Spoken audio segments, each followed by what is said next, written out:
ரெண்டு பேர் சுவாரஸ்யமாக பேசிகிட்டு இருக்கிறப்போ குறுக்க புகுந்து தொந்தரவு பண்ணுறதுக்குன்னே சில பேர் இருப்பாங்க. அது ரொம்ப இடைஞ்சலாக இருக்கும். இதே மாதிரி மின்காந்தம் கூட குறுக்க புகுந்து தொந்தரவு பண்ணும். கடைசியில் அது ஒரு பெரிய இடைஞ்சலில் கொண்டாந்து விட்டுரும். சில வீடுகளில் கேபிள் கனெக்ஷன் இல்லாமல் சில தனியார் டிவி காட்சிகள் தெரியும். அதுக்கு என்ன காரணம்னா இந்த மின்காந்த குறுக்கீடு தான் காரணம். இதைத்தான் சுருக்கமாக இஎம்ஐ அப்படின்னு சொல்கிறாங்க. அதாவது எலக்ட்ரோ மேக்னெட்டிக் இன்டர்ஃபியரன்ஸ். இது ஏற்படக்கூடிய இடங்கள் எது எதுன்னு எடுத்துக்கிட்டால் அது ஒரு பெரிய பட்டியலாகவே போயிடும். இந்த இஎம்ஐ தொந்தரவு கேபிள் டிவியில் மட்டும்தான் இல்லை, ராக்கெட் ஏவுதளத்தில் உள்ள ரேடார்கள், அங்கே உள்ள சில சக்தி வாய்ந்த தொலைத்தொடர்பு சாதனங்கள், விமான தளங்களில் உள்ள ரேடார்கள், கப்பல் தளங்களில் பொருத்தப்பட்டிருக்கக்கூடிய சக்தி வாய்ந்த ஆண்டனாக்கள், இப்படி நிறைய சொல்லலாம். காவல் நிலையங்களில் பயன்படுத்தப்படுகிற வயர்லெஸ் தொடர்பு சாதனங்கள் கூட ஓரளவுக்கு இந்த மின்காந்த அலைகளை வெளியிடும். நம்ம வீட்டில் உட்காந்துக்கிட்டு ரேடியோ கேட்டுக்கிட்டு இருப்போம் அல்லது டிவி பார்த்துக்கிட்டு இருப்போம். அந்த சமயத்தில் பக்கத்து தெருவில் ஒரு மோட்டார் சைக்கிள் அல்லது காரு, குறிப்பாக பெட்ரோல் இன்ஜின், அது போகிறப்போ அதில் உள்ள மின்கலத்தில் அதாவது மேக்னெட்டோ பேட்டரியிலிருந்து வெளிப்படுகிற மின்காந்த அலை இங்கே டிவியிலையும் ரேடியோவிலையும் கரகரப்பை உண்டு பண்ணும். சரி, இது பெருசாக என்ன இடைஞ்சலை உண்டு பண்ணிட போகுது அப்படின்னு நாம் அலட்சியமாக நினைக்கலாம். வயசானவங்களுக்கு மறதி நோயின்னு ஒன்று வரும்ல, அல்ஷமீர், அதாவது மூளையில் உள்ள செல்கள் செயலிழந்து போயிடுறது. அது செய்ய வேண்டிய வேலையை மறந்துடும். மனைவியே எதிரில் நின்னா கூட உன்னை எங்கேயோ பார்த்தது மாதிரி தெரியுதே அப்படின்னு சொல்லிட்டு இருப்பாங்க. அப்படி ஒரு மறதி. இந்த விசித்திரமான நோய்க்கு இதுவரைக்கும் மருந்தே இல்லைன்னு வேற சொல்கிறாங்க. இந்த மைக்ரோ ஓவன் அப்படின்னு சொல்லக்கூடிய சமையல் அடுப்புகள் கூட மின்காந்த அலைகளை வெளியிடுது. சமயத்தில் சில தொழிற்சாலைகளில் கூட பெரிய விபத்துக்களை இந்த இஎம்ஐ உண்டு பண்ணிவிடும். இதை பற்றி தீவிரமாக சிந்திக்க ஆரம்பித்ததே ஒரு விபத்துக்கு பிறகு தான். அமெரிக்காவுக்கும் வியட்நாமுக்கும் இடையில் போர் நடந்ததே, அந்த சமயம் அமெரிக்காவுக்கு சொந்தமான விமானம் தாங்கி கப்பல் ஒன்று வியட்நாமை தாக்கிறதுக்கு தயாராக ஏவுகணைகளோட கடலில் நிறுத்தி வைக்கப்பட்டிருந்தது. தற்செயலாக அந்த பகுதியில் கப்பல் தொலைத்தொடர்பு பகுதிக்கு அருகில் ஊடுருவிய இந்த சக்தி வாய்ந்த ரேடியோ அலைகள் ஏவுகணையில் இருந்த மின்னணு சர்க்கியூட்டை பூர்த்தி செஞ்சு வச்சுட்டுது. அவ்வளவுதான், ஏவுகணை அங்கேயே வெடித்து செதறி போச்சு. 130 பேர் அந்த இடத்துலையே உடல் கருகி செத்து போட்டாங்க. ஏகப்பட்ட பொருள்கள் நாசம். இந்த விபத்துக்கான காரணம் என்னங்கிறத உடனடியாக யாராலையும் கண்டுபிடிக்க முடியல. ரொம்பவும் கடுமையாக முயற்சி பண்ணி கடைசியாக கண்டுபிடிச்சாங்க, இது இந்த இஎம்ஐ வேலை தான் அப்படின்னு. மின்னணு தொலைபேசிகள் இருக்க, இதில் பேசும்பொழுது நம்ம காதை அதாவது செவியை ஊடுருவக்கூடிய மின்காந்த அலையானது மூளைக்கு போய் அங்கே மூளை கட்டிகளை உருவாக்க ஊக்கம் கொடுக்குது அப்படின்னு வேற கண்டுபிடிச்சிருக்கிறாங்க. இந்த இஎம்ஐ ரொம்ப குறைஞ்ச மின்காந்த அழுத்தத்தில் நமக்கு எந்த பாதிப்பையும் ஏற்படுத்துறதில்லை. மின்காந்த அலைகள் அழுத்தத்தோடு இருக்கிற இடங்களில் ரொம்ப நேரம் இருந்தோம்னா நம்ம உடம்பின் வெப்பநிலை 2 டிகிரி செல்சியஸ் வரைக்கும் அதிகரிக்குதாம். அதனால் வெப்பநிலையை சீராக்கிறதுக்கு இதய துடிப்பும் அதிகரிக்குது. இப்படிலாம் கண்டுபிடிச்சிருக்கிறாங்க. இப்போல்லாம் இந்த மின்காந்த குறுக்கீடுகளை தடுக்கிறது எப்படி அப்படின்னு விஞ்ஞானிகள் யோசனை செய்ய ஆரம்பிச்சிருக்கிறாங்க. இந்த விஷயத்தில் அலட்சியமாக இருந்தோம்னா எதிர்காலத்தில் நிறைய பேருக்கு இந்த ஞாபக மறதி நோய் வந்துடும். அப்புறம் அது ரொம்ப கஷ்டமாக போயிடும். ஒரு குடும்ப தலைவர் தன் மனைவியை பார்த்து, யார் நீ, உன்னை எங்கேயோ பார்த்தது மாதிரி இருக்குதே அப்படின்னு சொல்லிகிட்டு இருந்தார். உடனடியாக அவரை போய் பார்த்தேன். வாங்க டாக்டர்கிட்ட போகலாம் அப்படின்னு. அவர் என்னை தனியாக அழைச்சிட்டு போய் காதோட காதாக மெதுவாக சொல்கிறார், இதை பார்ப்பா, என் கையில் பணம் இல்லாத போகலாம், அப்படி மறதி நோய் வந்துட்டது மாதிரி நடிச்சுக்கிட்டு இருப்பேன், அவ்வளவுதான், அதை நீ கண்டுக்காத அப்படின்னார். ஒருத்தர் வேகமாக நடந்து போகிறார். கடத்தெருவில் ஒரு ஸ்வீட்டு கடையை பார்க்குறார். உடனே சடன் பிரேக் போட்டது மாதிரி நிற்கிறார். ஒரு ஸ்வீட் வாங்கி சாப்பிட்லாமேன்னு மனசு சொல்லுது. டாக்டர் வேணாம்னு சொல்லியிருக்கிறார், உடம்புக்கு ஒத்துக்காது, அதனால் அது வேணாம்னு சொல்லுது அறிவு. இவர் மனசு சொல்கிறத கேட்கல, அறிவு சொல்கிறபடி கேட்குறார். அதனால் மறுபடியும் வேகமாக அங்கேருந்து நடந்து போயிடுறார். அவர் நல்ல மனுஷனுக்கு அறிவும் இருக்குது, உணர்ச்சியும் இருக்குது. எதுக்கு எடுத்தாலும் உணர்ச்சி வசப்பட்டுக்கிட்டு இருக்கக்கூடாது, அறிவு வசத்தில் நாம் இருக்கணும். அப்போ தான் நாம் நல்லபடியாக வாழ முடியும். இல்லைன்னா அவஸ்தை தான்.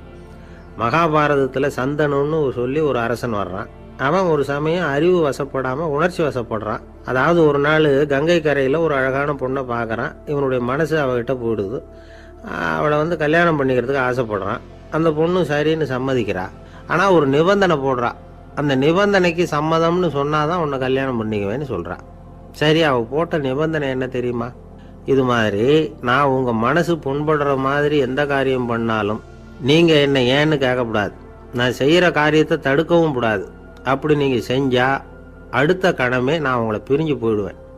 இதுதான் அந்த பொண்ணு போட்ட நிபந்தனை.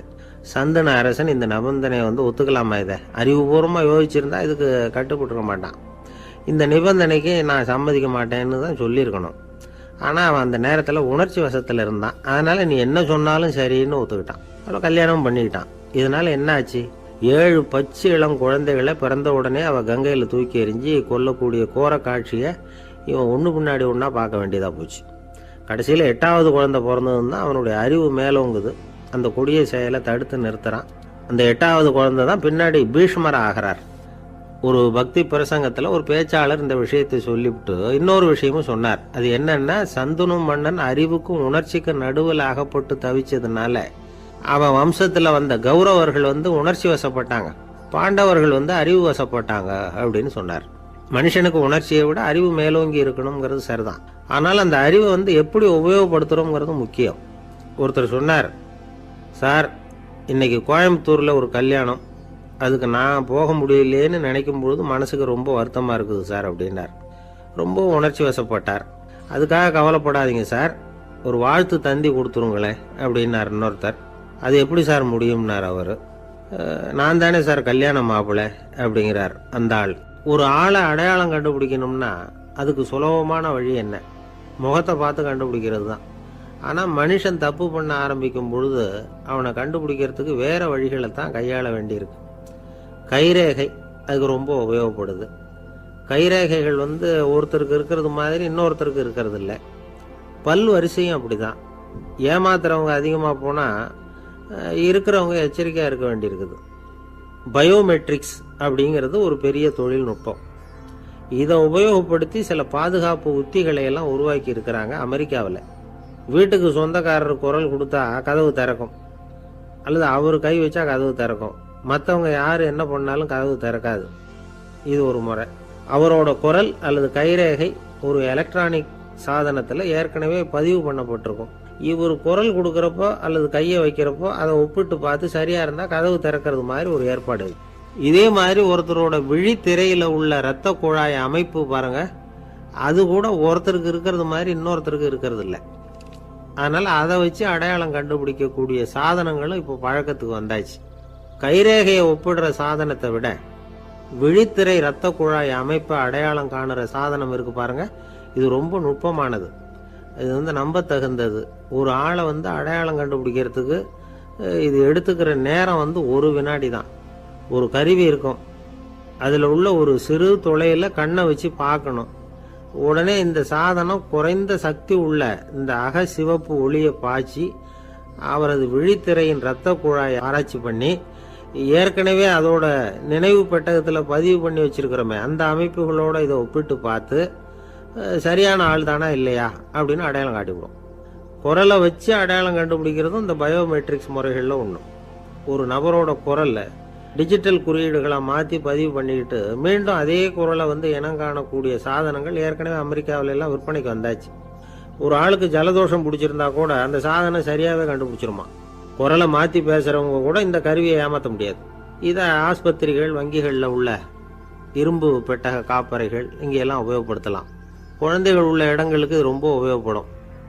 கதவு பூட்டிக்கிட்டுதுன்னு வச்சுக்கோங்க, கதவை திறக்கிறதுக்கு சாவி உபயோகப்படுத்த தெரியாத குழந்தைகள் குரல் எழுப்பிய கதவை திறந்துட முடியும். எதிர்காலத்தில் இந்த பயோமெட்ரிக்ஸ் முறை இன்னும் பல ஆச்சரியங்களை ஏற்படுத்தும் அப்படின்னு எதிர்பார்க்குறாங்க. ஸ்டியரிங்கை வந்து தொட்டதுமே காரு ஸ்டார்ட் ஆகிடும், சாவி வேண்டியதில்லை. காரு சொந்தக்காரரை தொட்டால் தான் ஸ்டார்ட் ஆகும், வேற யாராவது தொட்டால் ஸ்டார்ட் ஆகாது. ஒரு மனுஷனோட நடை, அவர் டைப்ரைட்டரை தொடுகிற விதம், இதையெல்லாம் வச்சு கூட ஆளை வந்து அடையாளம் காணக்கூடிய தொழில்நுட்பம் வரலாம். என்னதான் தொழில்நுட்பம் வளரட்டும், குடும்பத்துக்குள்ளே நடக்கிற திருட்டுகளை கண்டுபிடிக்கிறது ரொம்ப கஷ்டம். ஒரு வீட்டில் பெட்டியில் இருந்த பணம் காணாமல் போச்சு. வீட்டுக்காரரோ அல்லது பையனோ தான் எடுத்துருக்கணும். பெட்டியை திறந்து பார்த்தா அந்த வீட்டுக்காரம்மா, இதிலிருந்து பணத்தை எடுத்தது நிச்சயமாக என் வீட்டுக்காரர் தான் அப்படின்னு சொல்ல முடியல அவங்களால. யோசிச்சாங்க. என்னம்மா இப்படி யோசிக்கிறீங்களேன்னு கேட்டிருக்காங்க. நிச்சயமாக இந்த பணத்தை எடுத்தது என் வீட்டுக்காரர் இல்லை அப்படின்னு உறுதியாக சொல்லிவிட்டாங்க அந்த அம்மா. இது கேட்டவங்களுக்கு ரொம்ப ஆச்சரியமாக இருந்தது. அந்த வீட்டுக்காரருக்கு இது ரொம்ப பெருமையாக இருந்தது. அது எப்படி அவ்வளவு கரெக்டாக சொல்கிறீங்க அப்படின்னு கேட்டிருக்கிறாங்க. அப்போ அந்த அம்மா சொல்லிச்சான், பெட்டியில் இன்னும் கொஞ்சம் பணம் மிச்சம் இருக்குது, இவர் எடுத்திருந்தாருன்னா அப்படி மிச்சம் வச்சிருக்க மாட்டார், அதனால தான் அப்படி சொன்னேன் அப்படின்னாங்களாம். ஆந்திர நாட்டில் ஒரு அரசர் இருந்தார். அந்த அரசர்கிட்ட ஒரு அமைச்சர் இருந்தார். அந்த அமைச்சர் பேர் ராயண பாஸ்கர். அவர் ஒரு பெரிய அறிவாளி. அது மட்டும் இல்லை, மிகச்சிறந்த கொடையாளி. யார் எது கேட்டாலும் இல்லைன்னு சொல்ல மாட்டாராம். அதன் காரணமாகவே அவர்கிட்ட இருந்த செல்வம் நாளுக்கு நாள் குறைஞ்சிக்கிட்டே வந்துட்டு தான். கடைசியில் குடும்பத்துக்குன்னு எதுவும் வைக்காமலே அவர் போய் சேர்ந்துட்டார். மகனும் இறந்துட்டார். அந்த குடும்பத்தில் மிஞ்சி இருந்தது அவருடைய மருமகள், ஒரு பேரன், அவ்வளவுதான். இருந்த ஒரே சொத்து பழுதடைஞ்ச ஒரு வீடு. அந்த அம்மா மற்ற வீடுகளில் வேலை செஞ்சு தன்னுடைய பிள்ளைய படிக்க வச்சுக்கிட்டு வராங்க. அந்த புள்ள ஒரு பெரிய வள்ளலுடைய பேரன்கிறது அந்த பள்ளி வாத்தியார்களுக்கும் தெரியும். அதனால் அவங்களும் இவங்கிட்ட கொஞ்சம் அன்பாகவும் அக்கறையாகவும் பழகி பாடம் சொல்லி கொடுத்துக்கிட்டு இருக்கிறாங்க. ஒரு நாள் ஒரு புகழ்பெற்ற கவிஞர் ஒருத்தர் அந்த பள்ளிக்கூடத்துக்கு வந்திருக்கிறார். ஆசிரியர்கள்கிட்ட பேசிக்கிட்டு இருந்தப்போ ஒரு செய்தியை சொன்னாராம். ராயண பாஸ்கருங்கிற வள்ளல் எனக்கு நிறைய உதவிகள் செஞ்சிருக்கார், என்னை பாராட்டி பரிசுகள்லாம் கொடுத்துருக்கிறார். அந்த வள்ளல் வாழ்ந்த கிராமத்தை பார்க்கணுங்கிறதுக்காக தான் இப்போ இங்கே வந்திருக்கிறேன் அப்படின்னாராம்.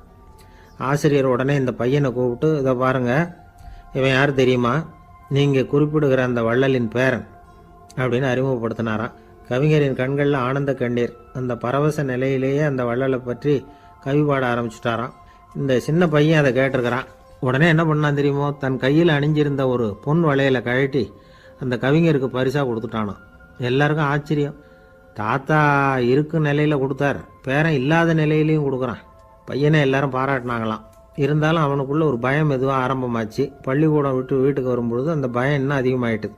அம்மா என்ன சொல்லுவாங்களோ தெரியலையே, ஏதோ திடீர்னு தோணிச்சு வளையலை கழட்டி கொடுக்கணும்னு கொடுத்துட்டோம். குடும்பம் இருக்கிற நிலையில் இப்படி நான் செஞ்சது தப்பா, வீட்டு செலவுக்கே அம்மா எவ்வளவு கஷ்டப்படுறாங்க, வீட்டுக்கு போனதும் என்ன நடக்குமோ தெரியலையே அப்படின்னு நினச்சி பயந்துக்கிட்டே அவன் வீட்டுக்குள்ளே அடி எடுத்து வைக்கிறான். அம்மா கூப்பிட்டு சாப்பாடு போட்டாங்க. அவங்க கண்ணில் படக்கூடாதுங்கிறதுக்காக ஒரு கையை பின்னாடி மறைச்சிக்கிட்டே இருந்தான். அம்மா இதை கவனிச்சிட்டாங்க. ஏய், உன் கையை ஏன் அப்படி வச்சிருக்கிற, உன் கைக்கு என்னாச்சு, ஏதாவது அடிபட்டு போச்சா அப்படின்னு கேட்டுக்கிட்டே கையை எடுத்து பார்க்குறாங்க. வளையல காணலை. வளையல் எங்கே அப்படின்னு கேட்குறாங்க. இவன் தயங்கிக்கிட்டே நடந்ததை சொல்கிறான். அதை கேட்டதும் அந்த அம்மாவோட முகம் கோபத்தால் சவுந்து போச்சான். முட்டாளே, என்ன காரியம் பண்ண அப்படின்னு கன்னத்தில் அரைஞ்சிட்டாங்களாம். அம்மா, என்னை அடிக்காத, ஏதோ தெரியாமல் தப்பு பண்ணிட்டேன் அப்படின்ட்டுருக்கான். மகனே, வளையலை கொடுத்ததுக்காக நான் உன்னை அடிக்கலை அப்படிங்க, பின்ன எதுக்கு அடித்தேன்னு கேட்டிருக்கான். உன் பாட்டனார் ஒரு பெரிய வள்ளல், அவர் எதையும் பாதி வேலையை செய்யறதில்ல, அவருடைய பேரை நீ அரைகுறை வேலை செஞ்சுட்டு வந்திருக்கிற அப்படின்னாங்களாம். என்னம்மா சொல்கிறேன்ருக்கான். நீ ஒரே ஒரு வளையலை மட்டும்தானே கழட்டி கொடுத்துருக்குற, கொடுக்கறதா இருந்தால் ரெண்டையும் சேர்த்துல கொடுத்துருக்கணும், அதுதானே உங்கள் தாத்தாவுக்கு பெருமை அப்படின்னாங்களாம். அம்மா, தெரியாமல் செஞ்சுட்டேன், உங்ககிட்டையும் அரை வாங்கிட்டேன் அப்படி இப்படின்னு அவன் சொல்லியிருக்கிறான். இப்போ அம்மா கொஞ்சம் இருங்க, அந்த கவிஞர் இன்னைக்கு நம்ம ஊரில் தான் தங்கியிருப்பார், நாளைக்கு காலையில் தான் அவர் எங்கே இருக்காருன்னு விசாரித்து இன்னொரு வளையலையும் கொடுத்துட்றேன் அப்படின்ட்டுருக்கான். மகனே, நல்ல செயல்களையெல்லாம் நாளைக்குன்னு ஒத்தி போடாத, நாளைக்கு என்ன நடக்குங்கிறது யாருக்கு தெரியும், இப்போவே போ, எங்கே இருக்காருன்னு பாரு அப்படின்ட்டுருக்காங்க. மகன் புறப்பட்டான். பள்ளி ஆசிரியர்கிட்ட போய் கேட்டானான் அந்த கவிஞர் எங்கே இருக்காருன்னு. அவர் சொன்னாராம். உடனே போய் அவர் இருக்கிற இடத்துல கதவை தட்டியிருக்கான். ராத்திரி நேரத்தில் இவனை கண்டதும் அவருக்கு ரொம்ப ஆச்சரியம். இவன் இன்னொரு கை வளையலையும் எடுத்து நீட்டியிருக்கான். அவர் திகைச்சு போய் நிற்கிறார். அவரால் என்ன பண்ணுறதுன்னே தெரியல, ஆனந்த கண்ணீர். இது பெரியவர்கள் கூற கேட்ட ஒரு வரலாறு. இன்னைக்கு இப்படிப்பட்டவங்கள பார்க்க முடியுமா? வறுமை வள்ளல் தன்மையை ஒன்று செய்து விடாதுங்கிறதுக்கு இது ஒரு உதாரணம். ஒருத்தன் இன்னொருத்தனை பார்த்து கேட்டானா, எங்கள் தாத்தா உங்கள் தாத்தாவுக்கு 100 ரூபா கடன் கொடுத்துருக்கிறார், அதை எப்போ திருப்பி கொடுக்க போகிறேன்னு. கவலைப்படாத, எங்கள் பேரன் அதை உங்கள் பேரன்ட்ட திருப்பி கொடுத்துருவான் அப்படின்னு நானா அவன். ஒரு ஊரில் ஒரு மன்னர் இருந்தார்.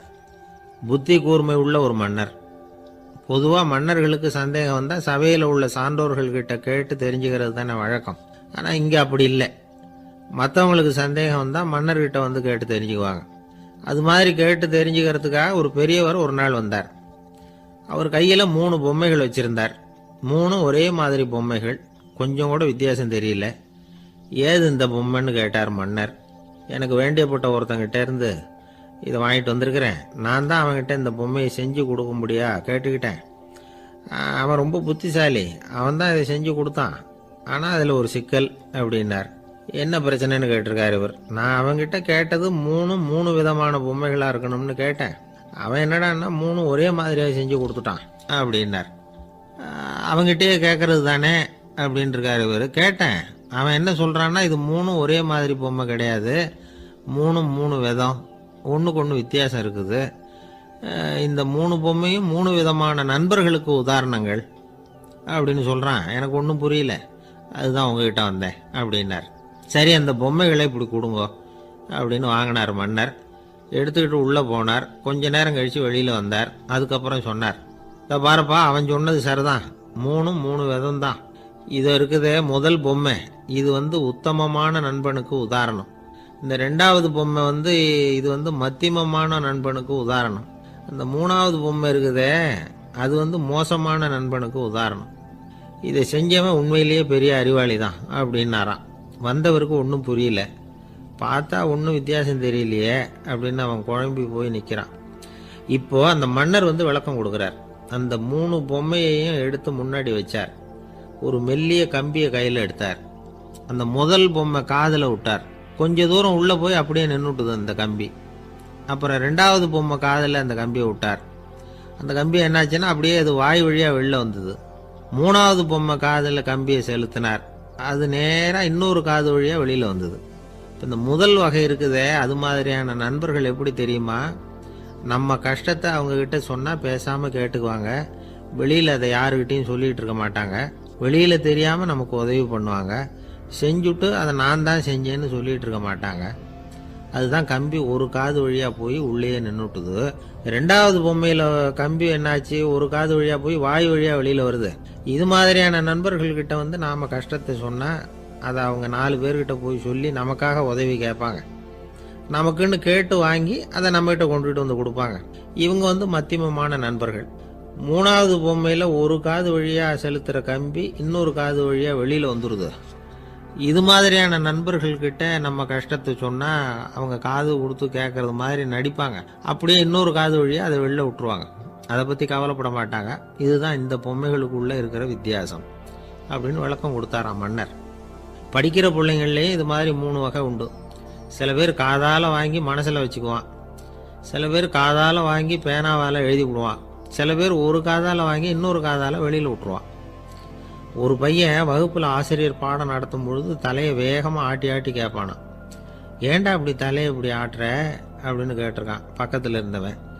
தலையை ஆட்டினா தாண்டா ஒரு காது வழியாக உள்ளே போகிறது இன்னொரு காது வழியாக வெளியில் வேகமாக வெளில போகும் அப்படின்னானா அந்த பையன். எனக்கு வாழ்க்கையே வெறுத்து போச்சு சார் அப்படின்னு சொல்லிட்டு ஒருத்தர் வந்தார். கொஞ்ச நேரம் பேசினதுக்கப்புறம் அவர் அப்படி சொல்லியிருந்தா அதில் ஒரு அர்த்தம் இருந்திருக்கும். வர்றதுக்கு முன்னாடியே வாழ்க்கை வெறுத்து போச்சுன்னு சொல்லிட்டு வர்றார். என்ன சார் விஷயம்னு விசாரித்தோம்.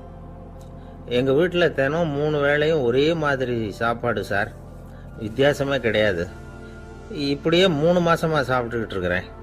அதை விட பட்டினி கிடந்து செத்துடலாம்னு தோணுது அப்படின்னார். ஒரு பெரியவர் சொன்ன தத்துவத்தை சொல்கிறதுக்கு ஆள் கிடைக்காம தவிச்சுக்கிட்டு இருந்தோம். இப்போ ஒருத்தர் கிடைச்சிட்டார். விட்டுலாமா? உடனே அவரை உட்கார வச்சு சொல்ல ஆரம்பிச்சிட்டோம். அதாவது நாம் அனுபவிக்கிற உணர்வுகளில் களிப்பு, மகிழ்வு, ஆனந்தம், இது 3க்கும் ஒன்றுக்கு ஒன்று வித்தியாசம் உண்டு. மேம்போக்காக பார்க்கறதுக்கு இது 3 ஒன்று மாதிரி தோணும். ஆனால் அது அப்படி இல்லை. களிப்புங்கிறது உடம்பை பொறுத்தது, மகிழ்வுங்கிறது மனசை பொறுத்தது, ஆனந்தம்ங்கிறது ஆன்மாவை பொறுத்தது. இப்படி இந்த 3 வகையான அந்த சுவைப்புகளின் தன்மையும் வேற வேற. இப்போ முதல்ல களிப்புங்கிறத எடுத்துக்குவோம். நம்ம புலன்களுக்கு களிப்பை தரக்கூடிய பொருள்களுக்கு சில விசேஷ குணம் உண்டு. அது எப்படின்னா, சீக்கிரமே சலிப்பை உண்டு பண்ணும். ஒருத்தர் அந்த பொருளை எடுத்துக்கிட்டா அது இன்னொருத்தருக்கு குறைஞ்சிரும். உணவு, உடை, இதெல்லாம் களிப்பை தரக்கூடிய பொருள்கள். இப்போ உதாரணத்துக்கு, ஒரு சாப்பாட்டு மேசையில் ஒரு பாத்திரத்தில் 10 இட்லி இருக்குது. அதில் ஒரு 2 இட்லியை நம்ம தட்டில் எடுத்து வச்சு சாப்பிட்றோம். நாம் சாப்பிட்ட அந்த இட்லி நிச்சயமாக எதிரில் உட்காந்துருக்கிறவருக்கு இல்லை, அவருக்கு உபயோகப்படாது. நாம் சாப்பிட்ட அதே இட்லியை அவரும் சாப்பிட முடியாது, அவர் வேற தான் எடுத்து வச்சுக்கணும். அது மாதிரி நாம் ஒரு சட்டையை எடுத்து போட்டுக்கிறோம், அதே சட்டையை அதே நேரத்தில் இன்னொருத்தர் போட்டுக்க முடியாது. புலன்களுக்கு களிப்பை தரக்கூடிய இது மாதிரி பொருள்கள்லாம் முதல் தடவை நமக்கு கொடுக்குற களிப்பை 2வது தடவையும் கொடுக்காது, 3வது தடவை இன்னும் குறையும், கடைசியில் வெறுப்பாக மாறிடும். ஒவ்வொன்றா இட்லியை தொடர்ந்து சாப்பிட்றோம்னு வச்சுக்கோங்க, முதல் இட்லி தரக்கூடிய சுவையை 30வது இட்லி தராது. முதல் தடவை புது சட்டையை போட்டுக்கிறப்போ நமக்கு இருக்கிற களிப்பு அதே சட்டையை 100வது தடவையாக போட்டுக்கிறோம்னு வைங்க, அப்போ இருக்குமா? இருக்காது. இதுதான் களிப்பு. அதாவது சீக்கிரமே சலிப்பை தரக்கூடியது. ஒருத்தர் எடுத்துக்கிட்டா இன்னொருத்தருக்கு குறைஞ்சி போகக்கூடியது. ஆனால் மகிழ்ச்சிங்கிறது அப்படி இல்லை. ஒருத்தர் அனுபவிக்கிறதுனால இன்னொருத்தருக்கு குறைஞ்சி போகாது. இப்போ காலையில் சூரியன் உதயம் ஆகிறத பார்த்து சந்தோஷப்படுறோம், அதையே இன்னொருத்தரும் பார்த்து சந்தோஷப்படலாம். ஒரு நல்ல சங்கீதத்தை கேட்குறோம், ஒரு அழகான ஓவியத்தை ரசிக்கிறோம், நீங்கள் ரசிக்கிற அதே நேரத்தில் இன்னொருத்தரும் அதை ரசிக்கலாம். அதனால் அது குறைஞ்சி போகிறதில்ல. இது மகிழ்வு.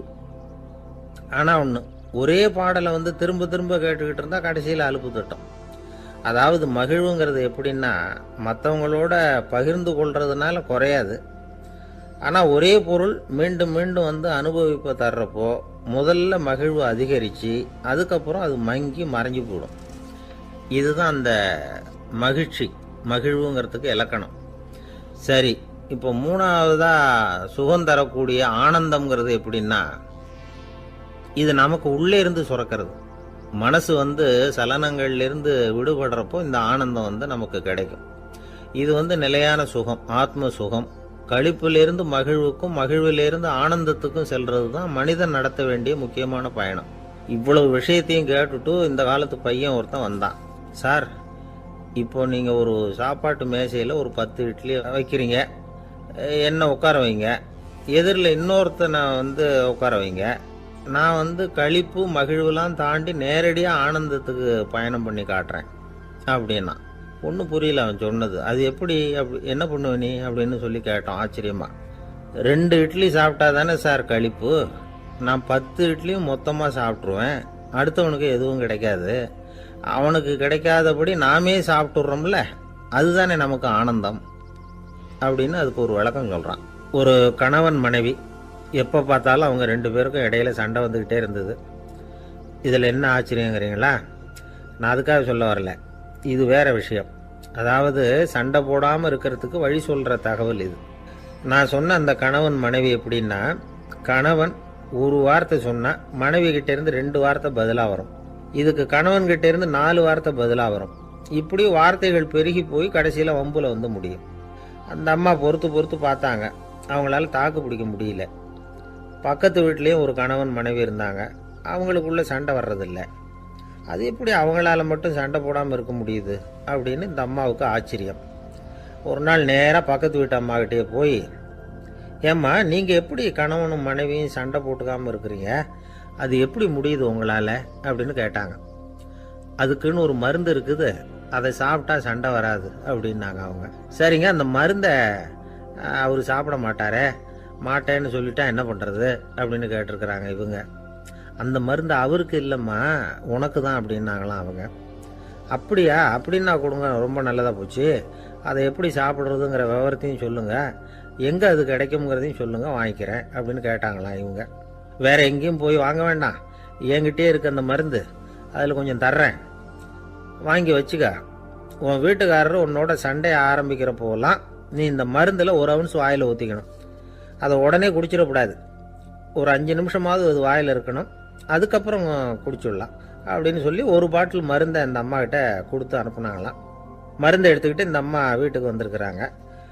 வீடு பூட்டி இருந்ததுனால கணவன் வாசல்லையே காத்துக்கிட்டு இருக்கிறான்.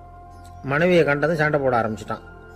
வீட்டை பூட்டி விட்டு எங்கே போய் தொலைஞ்ச, எவ்வளவு நேரமாக ஒரு மனுஷன் வாசல்லையே காத்துட்டு கிடக்கிறது அப்படி இப்படின்னு கத்த ஆரம்பிச்சிட்டான்.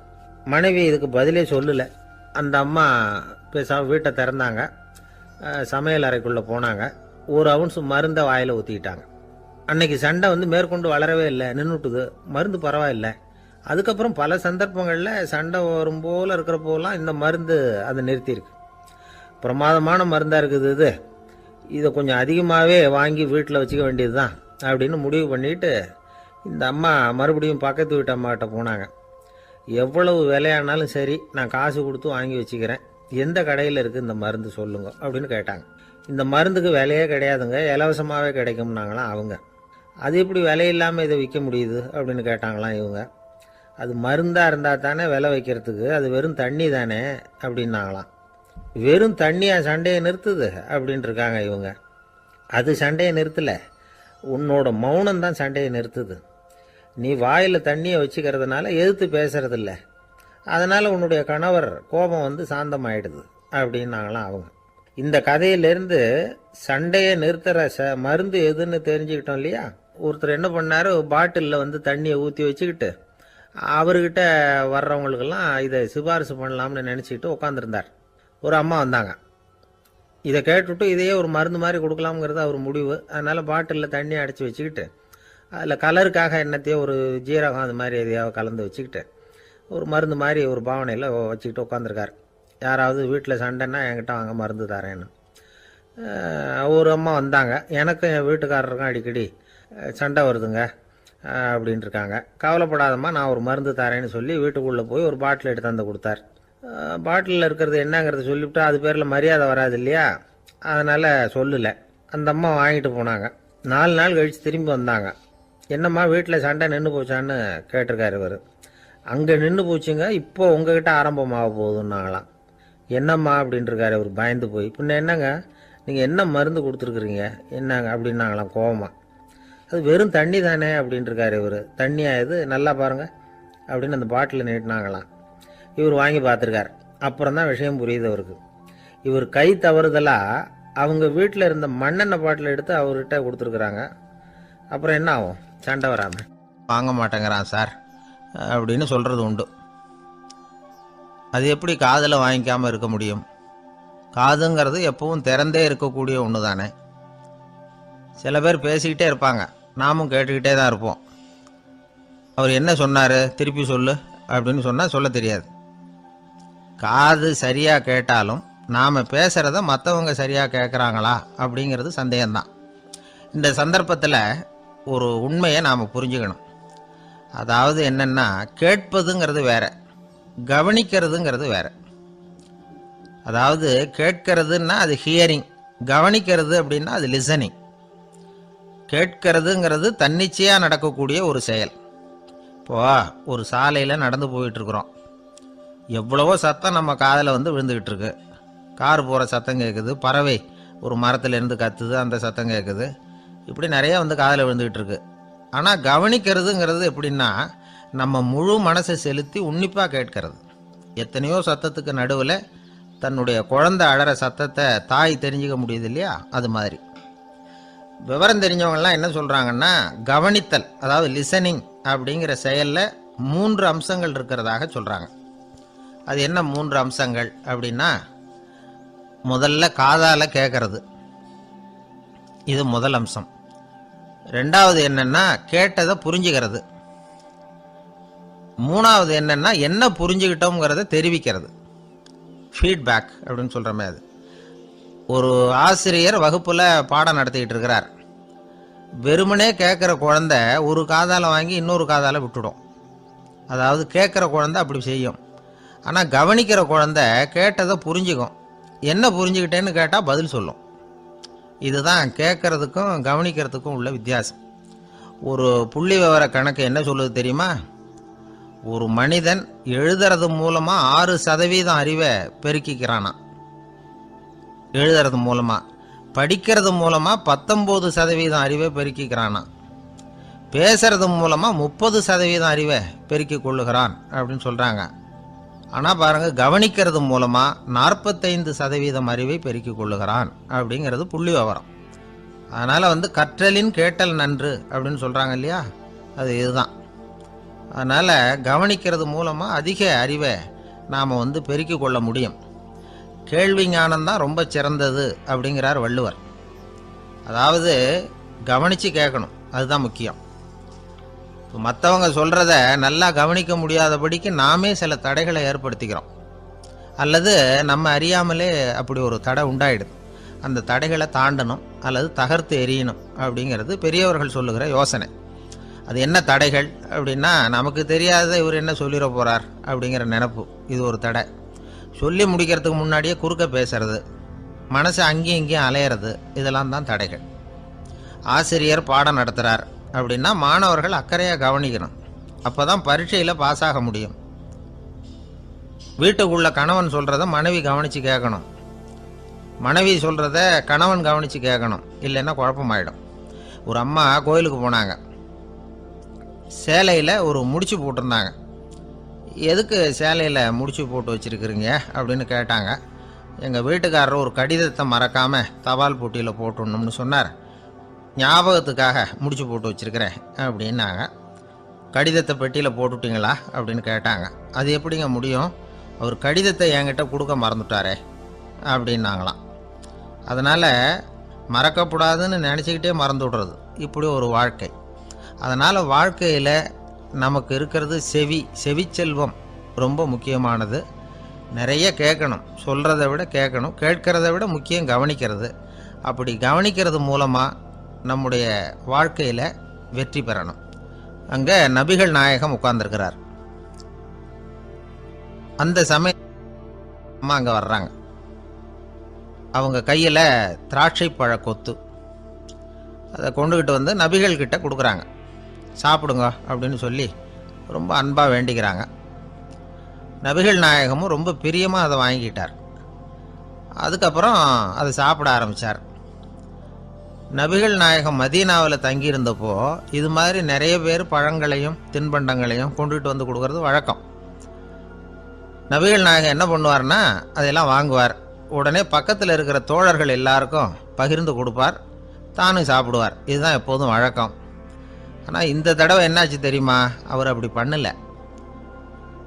ஒவ்வொரு பழமாக எடுத்து தானே சாப்பிட்டுக்கிட்டு இருக்கிறார். அவர் விருப்பமாக சாப்பிடுகிற காட்சியை ஆசை தீர பார்த்துக்கிட்டு இருந்தாங்க அந்த வயசான அம்மா, அந்த பழத்தை கொடுத்தவங்க. அவங்களுக்கு ரொம்ப மகிழ்ச்சியாக இருந்தது, மன நிறைவாக இருந்தது. நாம் ஆசையாக கொண்டுகிட்டு வந்து கொடுக்குற பழத்தை நபிகள் நாயகம் இவ்வளோ பிரியமாக சாப்பிட்றாரே அப்படின்னு நினச்சி ரொம்ப சந்தோஷப்பட்டாங்க. அதுக்கப்புறம் அங்கேருந்து அவங்க புறப்பட்டு போயிட்டாங்க. அந்த அம்மா போனதுக்கப்புறம் பக்கத்தில் இருந்த தோழர்கள் பேச ஆரம்பித்தாங்க. ஏன்னா அவங்களுக்கு சந்தேகம், இன்றைக்கி வித்தியாசமாக நடந்துக்கிட்டாரே அப்படின்னு.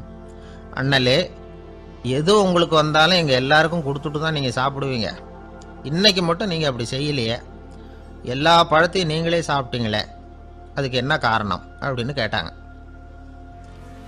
இப்படி கேட்கறதுனால நாயகம் அதை தப்பாக புரிஞ்சுக்க மாட்டார் அப்படிங்கிறது அவங்களுக்கு தெரியும். யாரும் எதையும் அவர்கிட்ட கேட்கலாம், அப்படி கேட்கறதுக்கு உரிமை உண்டு. இந்த ஜனநாயக முறைகளுக்கு அவர்கள் கொடுத்த மரியாதை இது. தோழர்களின் கேள்விக்கு நபிகள் பதில் சொல்ல ஆரம்பித்தார். நண்பர்களே, அந்த அம்மா ரொம்ப பிரியமாக அந்த பழங்களை என்கிட்ட கொண்டுகிட்டு வந்து கொடுத்தாங்க. முதல்ல ஒரு பழத்தை எடுத்து வாயில் போட்டு பார்த்தேன், அது ரொம்ப புளிப்பாக இருந்தது, சாப்பிட்றது ரொம்ப கஷ்டம். உங்ககிட்ட யாருக்காவது அதை கொடுத்துருந்தா அதில் வாயில் போட்டதும் புளிப்பு தாங்காமல் முகம் சுழிச்சிருப்பீங்க. அதை அந்த அம்மா பார்த்துட்டாங்கன்னா வருத்தப்பட்டிருப்பாங்க. ஆசையாக கொண்டுகிட்டு வந்து நமக்கு கொடுத்துருக்குறாங்க, அவங்க அன்பான மனசை நோகடிக்கிறதுக்கு நான் விருப்பப்படலை. அதனால் முகம் சுளிக்காமல் சாப்பிட்ணுமேங்கிறதுக்காகத்தான் அந்த பழங்கள் பூராவே நானே சாப்பிட்டுட்டேன் அப்படின்னு புன்முறுவலோட பதில் சொன்னாராம் நபிகள் நாயகம். இன்னொருத்தர் மனசு புண்படக்கூடாதுங்கிறதுக்காக புளிப்பையும் இனிப்பாக ஏற்றுக்கொள்ளுகிற பண்பாடு இருக்குது பாருங்கள், அது ஒரு பெரிய நாகரிகம். அது எல்லாருக்கும் சுலபமாக வந்துடாது. நல்லா இருக்கிற பழத்தையே என்ன இவ்வளவு மோசமாக இருக்கேன்னு சொல்லுகிறவர்கள் தான் நம்மக்கிட்ட அதிகம். இந்த காலத்தில் இல்வாழ்க்கையில் இந்த நாகரிகத்தை சில பேர் கடைபிடிக்கிறது உண்டு. நல்லா இருக்க இல்லையோ முகம் சுளிக்காமல் சாப்பிட்ருவாங்க. ஏன்னு கேட்டால், எதுக்காக சார் வீண் வம்பு, ஏதோ நமக்குன்னு கொடுத்து வச்சது அவ்வளவுதான் அப்படின்னு நினச்சிக்கிட்டு போக வேண்டியது தானே அப்படிம்பாங்க. இவங்கெல்லாம் கூட ஒரு விதத்தில் பண்பாடு தெரிஞ்சவர்கள் தான். இப்போ ஒரு ஆள் ஊரெலாம் சுற்றி விட்டு கடைசியில் அழுத்து போய் ஒரு ஹோட்டலுக்குள்ளே நுழைஞ்சானான். ரொம்ப களைப்பாக இருந்தது அவனுக்கு. அதனால் ரொம்ப களைப்படைஞ்சு போய் ஒரு நாற்காலியில் போய் உட்காந்துருக்கிறான். இவனை பார்த்ததும் சர்வர் ஓடி வந்தார். சார் உங்களுக்கு என்ன வேணும்னு கேட்டார். எனக்கு தேவை 2 தோசையும் கொஞ்சம் அன்பான வார்த்தைகளும் அப்படின்னா. சர்வர் உள்ளே போனார், 2 தோசையை கொண்டாந்து வச்சார். அன்பான வார்த்தை கேட்டனே அப்படின்னா இவன்.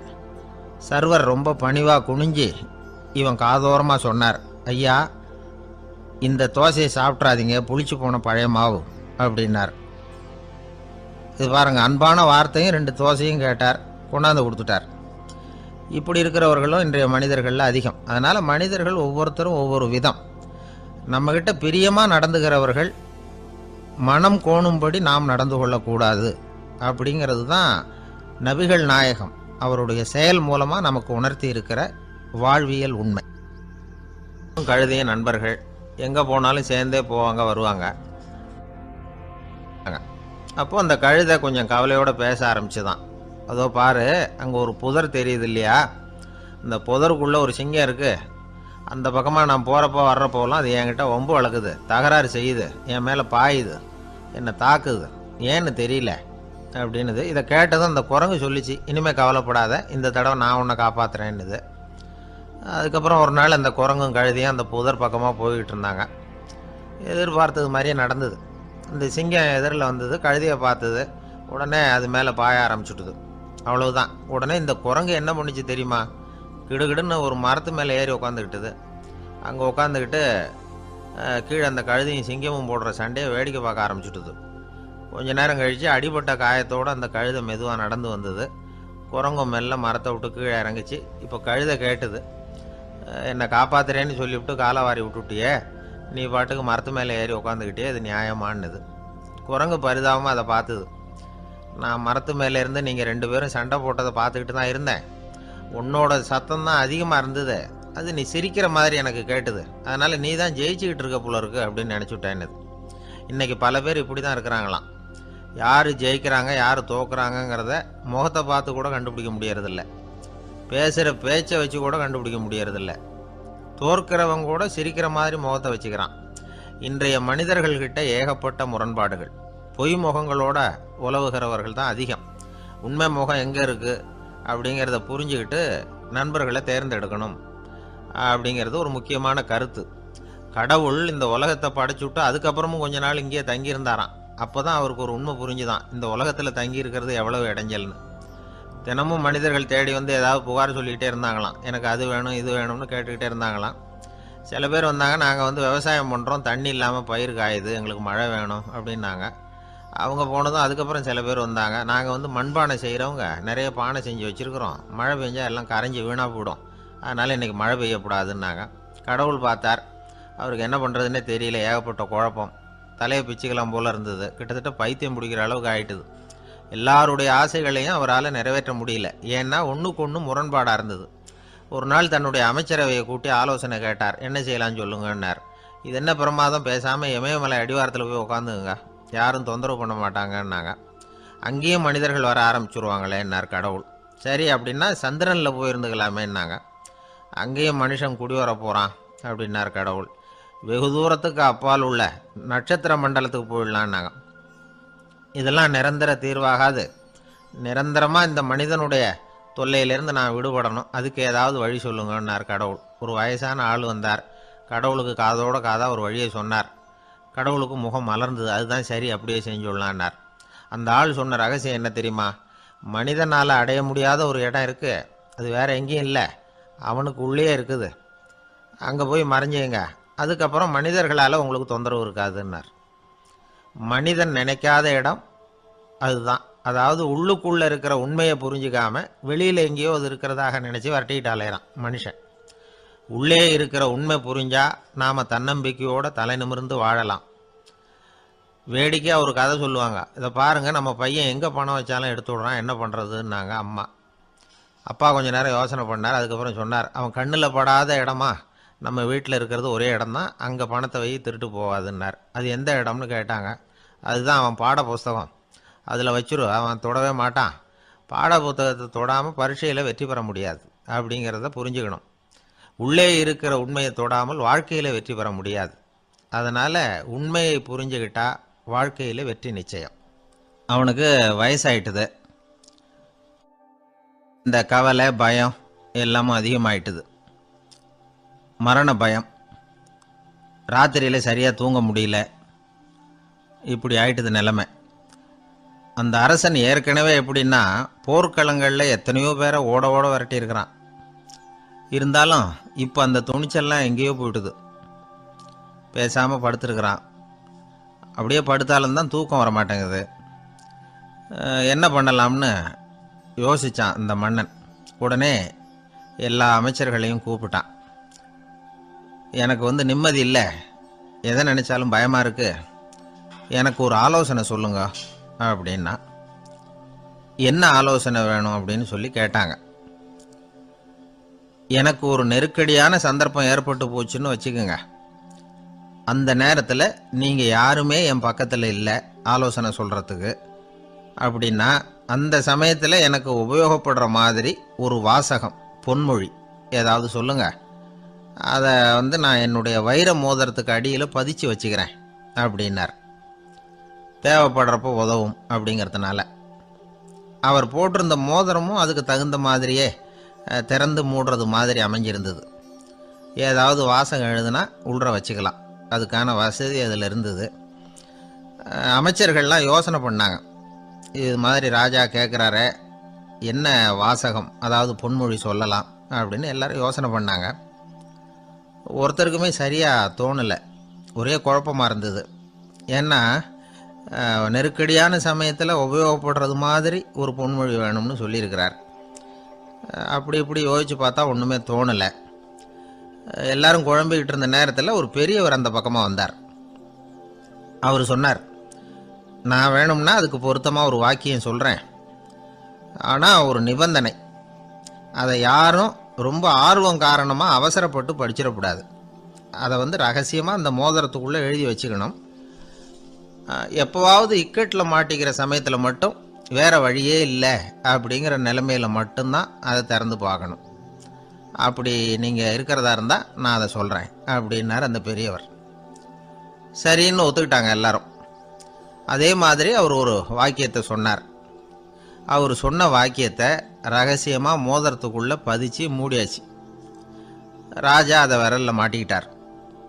கொஞ்ச நாள் ஆச்சு. அந்த ராஜாவுக்கு ஒரு சோதனை வந்தது. என்ன சோதனைன்னா, அடுத்த நாட்டு மன்னன் படையெடுத்துக்கிட்டு வந்துட்டான். அவன் இவர்கிட்ட ஏற்கனவே தோற்று போனவன், ஒரு வெறியில் வந்திருக்கிறான். தோற்று போனவன் மறுபடியும் சண்டைக்கு வந்தால் எப்படி வருவானோ அப்படி வர்றான். ஒரு வெறியில் வந்தான், ஜெயிச்சுட்டான். என்னாச்சு இவரோட நிலைமைன்னா, நாட்டை இழந்துட்டார், எல்லாத்தையும் இழந்துட்டார். கடைசியாக ஒரு அடிபட்ட குதிரையில் ஏறி தப்பிச்சு போயிட்டார், வேறு வழி இல்லைன்னு. பின்னாடி துரத்திக்கிட்டு வராங்க. இவர் ஒரு மலை உச்சிக்கு போயிட்டார். அதுக்கும் அப்பால் போக முடியாது, ஏன்னா அந்த பக்கம் பயங்கர பள்ளம்.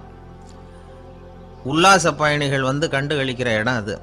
ஆனால் இவருக்கு அது சாவு பயணத்தின் வாசல், திரும்பவும் முடியாது. அவ்வளவு குறுகிய பாதை அது, வேறு வழியே இல்லை. இந்த நேரம் சூரிய ஒளி மோதிரத்தில் பட்டு மின்னிச்சு. உடனே இவருக்கு ஞாபகம் வந்தது. மோதிரத்தை திறந்து படிக்கிறார். அதில் இருந்த வாசகம், இந்த நிலையும் மாறிவிடும், this too will pass away. அவருக்கு ஒரு தைரியம் வந்தது. பின்னாடி வந்தவங்களும் திசை மாதிரி வேறு எங்கேயோ தேடி போயிட்டாங்க. அவங்க விரட்டிக்கிட்டு வரலன்னா இவ்வளவு அழகான ஒரு இடம் இருக்கிறதே எனக்கு தெரியாமல் போயிருக்குமேன்னு நினச்சார். இவ்வளவு அழகை ரசிக்கிறதுக்காக ஒரு நாட்டையே கூட இழக்கலாம்னு தோணுச்சு அவருக்கு. அமைதியாக அந்த அழகை ரசித்தார். எதிரிகள்லாம் எங்கேயோ போயிட்டாங்க. மன்னர் நாடு திரும்பினார். மறுபடியும் படைகளை திரட்டினார். கொஞ்ச நாளில் படை எடுத்துக்கிட்டு போனார். யாருக்கிட்ட தோற்று போனாரோ அவரையே வெற்றி கண்டு திரும்பி வர்றார். வரவேற்பு விழா பிரமாவப்படுது.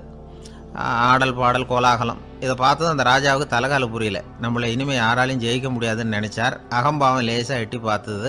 இப்போ மறுபடியும் சூரிய ஒளிப்பட்டு மோதிரம் மின்னிச்சு. அதை திறந்து மறுபடியும் படிக்கிறார். இந்த நிலைமையும் மாறிவிடும், this too will pass away. அவ்வளவுதான். அவர் மனசு அடங்க ஆரம்பிச்சுட்டுது, ஆணவம் போயிட்டுது. இதிலேருந்து நாம் தெரிஞ்சுக்க வேண்டியது என்னென்னா, எந்த சூழ்நிலையிலையும் நாம் கவலைப்பட வேண்டியதில்லை. ஏன்னா இங்கே எதுவுமே நிரந்தரம் இல்லை. அந்த ராஜா மாதிரியே நம்ம ஆள் ஒருத்தன் ஒரு மோதிரம் போட்டிருந்தான், அதுக்குள்ளே அவன் எழுதி வச்சுருந்த வாசகம், எதுக்கும் கவலைப்படாதே அப்படிங்கிறது தான். ஒரு நாள் பயங்கரமான கவலையோடு உட்காந்துருந்தான். பக்கத்தில் இருந்தவங்க சொன்னாங்க, இது மாதிரி சந்தர்ப்பத்தில் தான் நீ உன் மோதிரத்தை திறந்து பார்க்கணும்னாங்க. இவனுக்கு கவலையோடு எரிச்சலும் சேர்ந்துக்கிட்டது. அது எப்படி முடியும், இப்போ திருட்டு போனது என்னோட அந்த மோதிரம் தானே அப்படின்னு சொல்லிவிட்டு தலையில் கை வச்சுட்டு உட்காந்துட்டான். இப்படிலாம் சொல்கிறது உண்டு. இருந்தாலும் நாம் எந்த சூழ்நிலையிலையும் கவலைப்பட வேண்டியதில்லை அப்படிங்கிற உண்மையை புரிஞ்சுக்கணும். அப்படி கவலையை வெல்றதுக்கான வழி தெரிஞ்சுட்டதுன்னா வாழ்க்கையில் வெற்றி நிச்சயம். உங்கள் பையன் எப்படி சார் இருக்கான் அப்படின்னு விசாரித்தார் ஒருத்தர். அவன் என்ன சார், எதை சொன்னாலும் காதில் வாங்க மாட்டேங்கிறான், அவன் பாட்டுக்கு போகிறான் வர்றான் அப்படின்னு சொல்லி அழுத்துக்கிட்டார் அப்பா. பெரியவங்க சொல்கிறத சின்ன பிள்ளைங்க கேட்கறது இல்லைங்கிறது ஒரு குறை. பெரியவங்க சொல்கிறது சின்ன பிள்ளைங்க காதிலேயே விழறது இல்லைங்கிறது ஒரு குறை.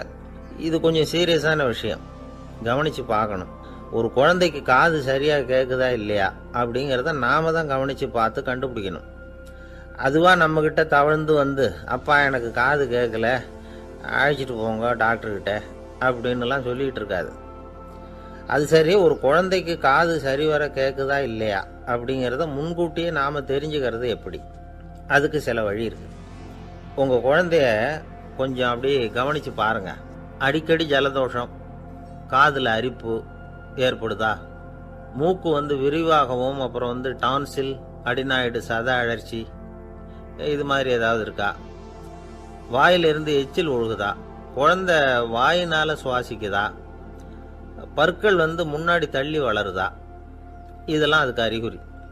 அப்புறம் இந்த VBDF TH இப்படி இந்த ஒலிகள் சேர்ந்த வார்த்தைகளை குழந்தை சரியாக புரிஞ்சுக்காது. இப்போ உதாரணத்துக்கு பட்டுன்னு சொல்லு குழந்தை அப்படின்னீங்கன்னா அது கட்டுன்னு சொல்லும். அதாவது பட்டு சவுண்டை அதால் புரிஞ்சுக்க முடியல. அப்புறம் உங்கள் குழந்தை உங்களை உறக்க பேச சொல்கிறானா, அடிக்கடி கேள்வி கேட்குறானா, சாப்பிட்றப்போ கவனம் இல்லாமல் இருக்கானா, படிப்பில் போதுமான முன்னேற்றம் இல்லையா, வகுப்பில் சரியாக கவனிக்கிறது இல்லையா, இப்படிலாம் இருந்தால் ஆரம்பத்திலேயே டாக்டர்கிட்ட அழைச்சிட்டு போய் சிகிச்சையை ஆரம்பிச்சுடலாம், குணப்படுத்தி விடலாம். குழந்தைக்கு காது சரியாக கேட்கலன்னா நீங்கள் செய்ய வேண்டியது என்ன தெரியுமா? அவனுக்கு காது கேட்கலேங்கிறதுக்காக அவன் முன்னாடி சத்தம் போட்டு பேசக்கூடாது. மெதுவாக சீராக பேசணும், அவனை பார்த்து பேசணும். உங்கள் உதட்டு அசைவுகள் அவனுக்கு உதவும், அதை பார்த்தே புரிஞ்சுக்குவான். நீங்கள் வாயில் வெத்தலை பாக்கு போட்டுக்கிட்டோ புகை பிடிச்சிக்கிட்டோ பேசக்கூடாது. அப்படி பேசினா அவனால் அந்த உச்சரிப்பை சரியாக புரிஞ்சிக்க முடியாது.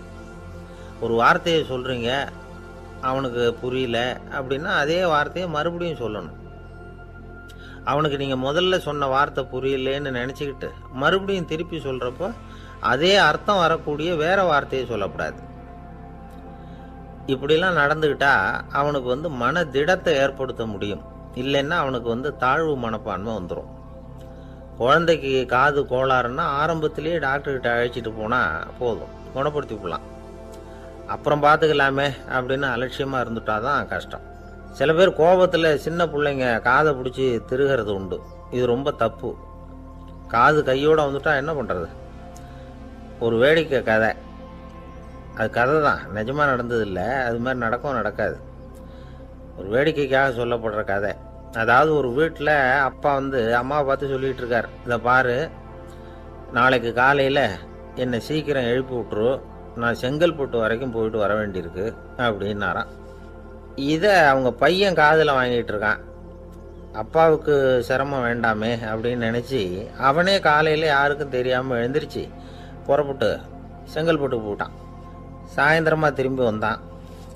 அப்பா பையனை காணாமல் அலமோதிக்கிட்டு இருக்கிறார்.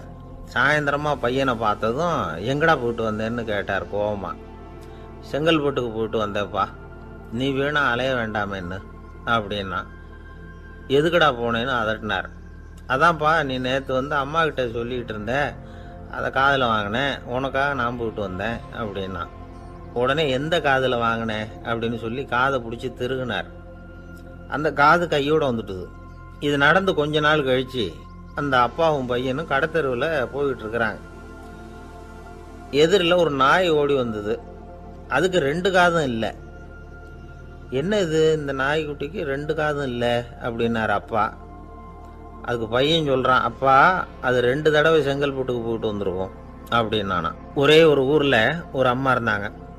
அந்த அம்மாவுக்கு ஒரே ஒரு பிள்ளையாண்டான்.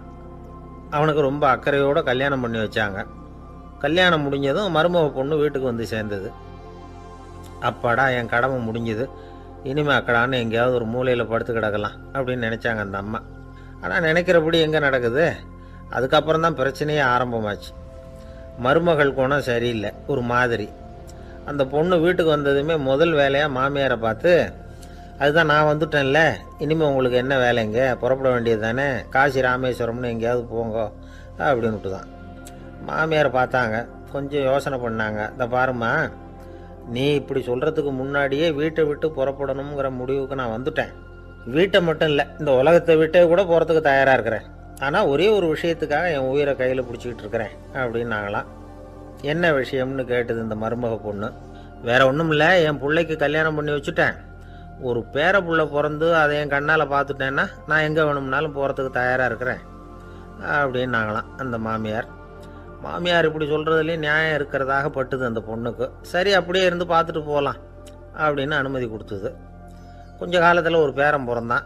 அந்த அம்மாவும் பேரனை கண்ணால் பார்த்துட்டாங்க. சரி, பேரனை பார்த்தாச்சுல்ல, இனிமேல் புறப்பட வேண்டியது தானே அப்படின்னது மருமக பொண்ணு. மாமியார் பார்த்தாங்க, நீ சொல்கிறது சரிதாம்மா, அதில் ஒன்றும் தப்பு இல்லை.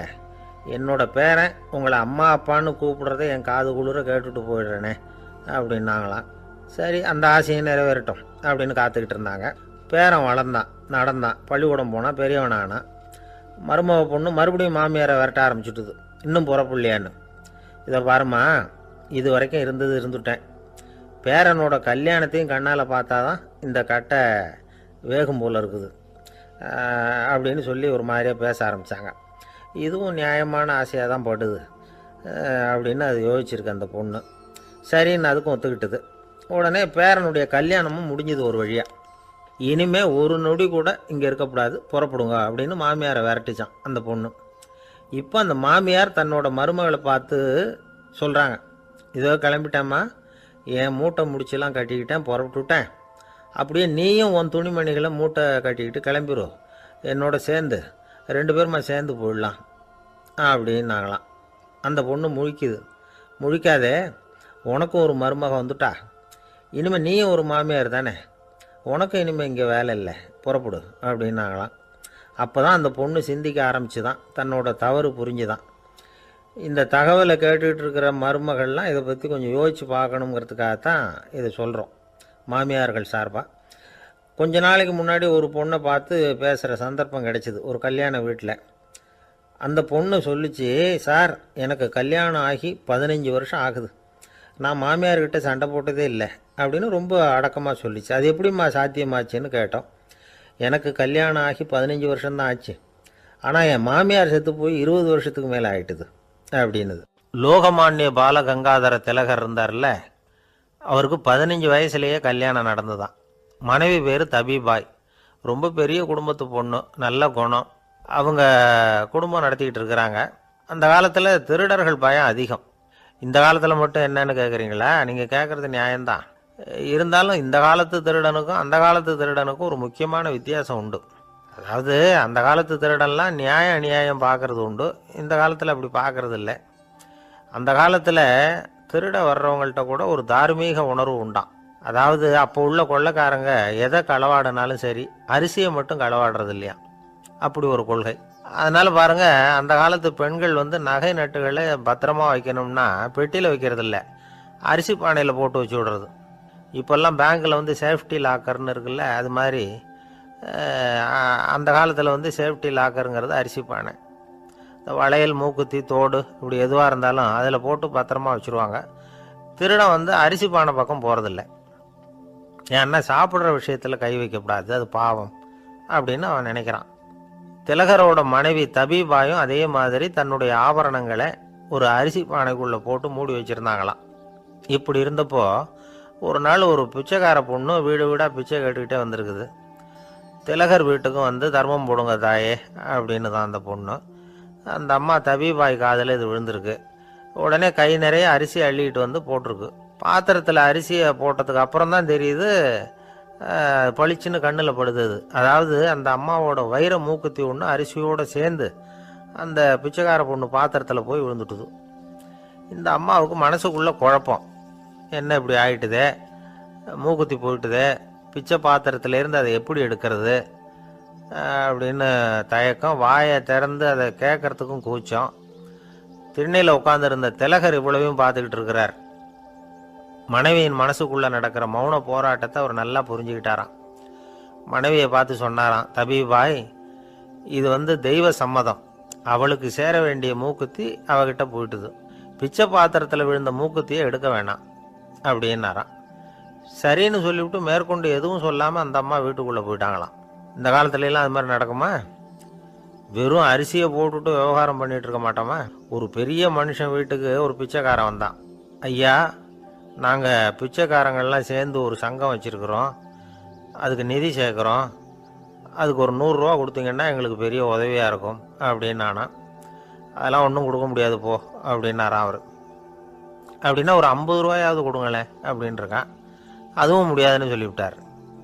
25 ரூபா அப்படின்ட்டுருக்கான். எதுவும் முடியாது அப்படின்னாரான். சரிங்க, இவ்வளவு பெரிய வீட்டுக்கு வந்துட்டு வெறுங்கையோடு திரும்புறது நல்லா இருக்காது, அதனால சும்மா ஒரு 1 ரூபா மட்டுமாவது கொடுங்க அப்படின்ட்டுருக்கான் அவன். ஒரு பைசா கூட என்கிட்ட கிடையாது அப்படின்னு விட்டாரான் இவர். அப்படின்னா நீங்கள் ஒரு காரியம் பண்ணுங்களேன் அப்படின்னானா அவன். என்ன செய்யணும் அப்படின்ட்டுருக்கார். எங்கள் சங்கத்தில் நீங்களும் ஒரு மெம்பராக சேர்ந்துருங்க அப்படின்னானா. காஞ்சிபுரத்தில் பல்லவ ராஜா ஒரு கோவில் கட்டினார், கைலாசநாதர் கோவில்.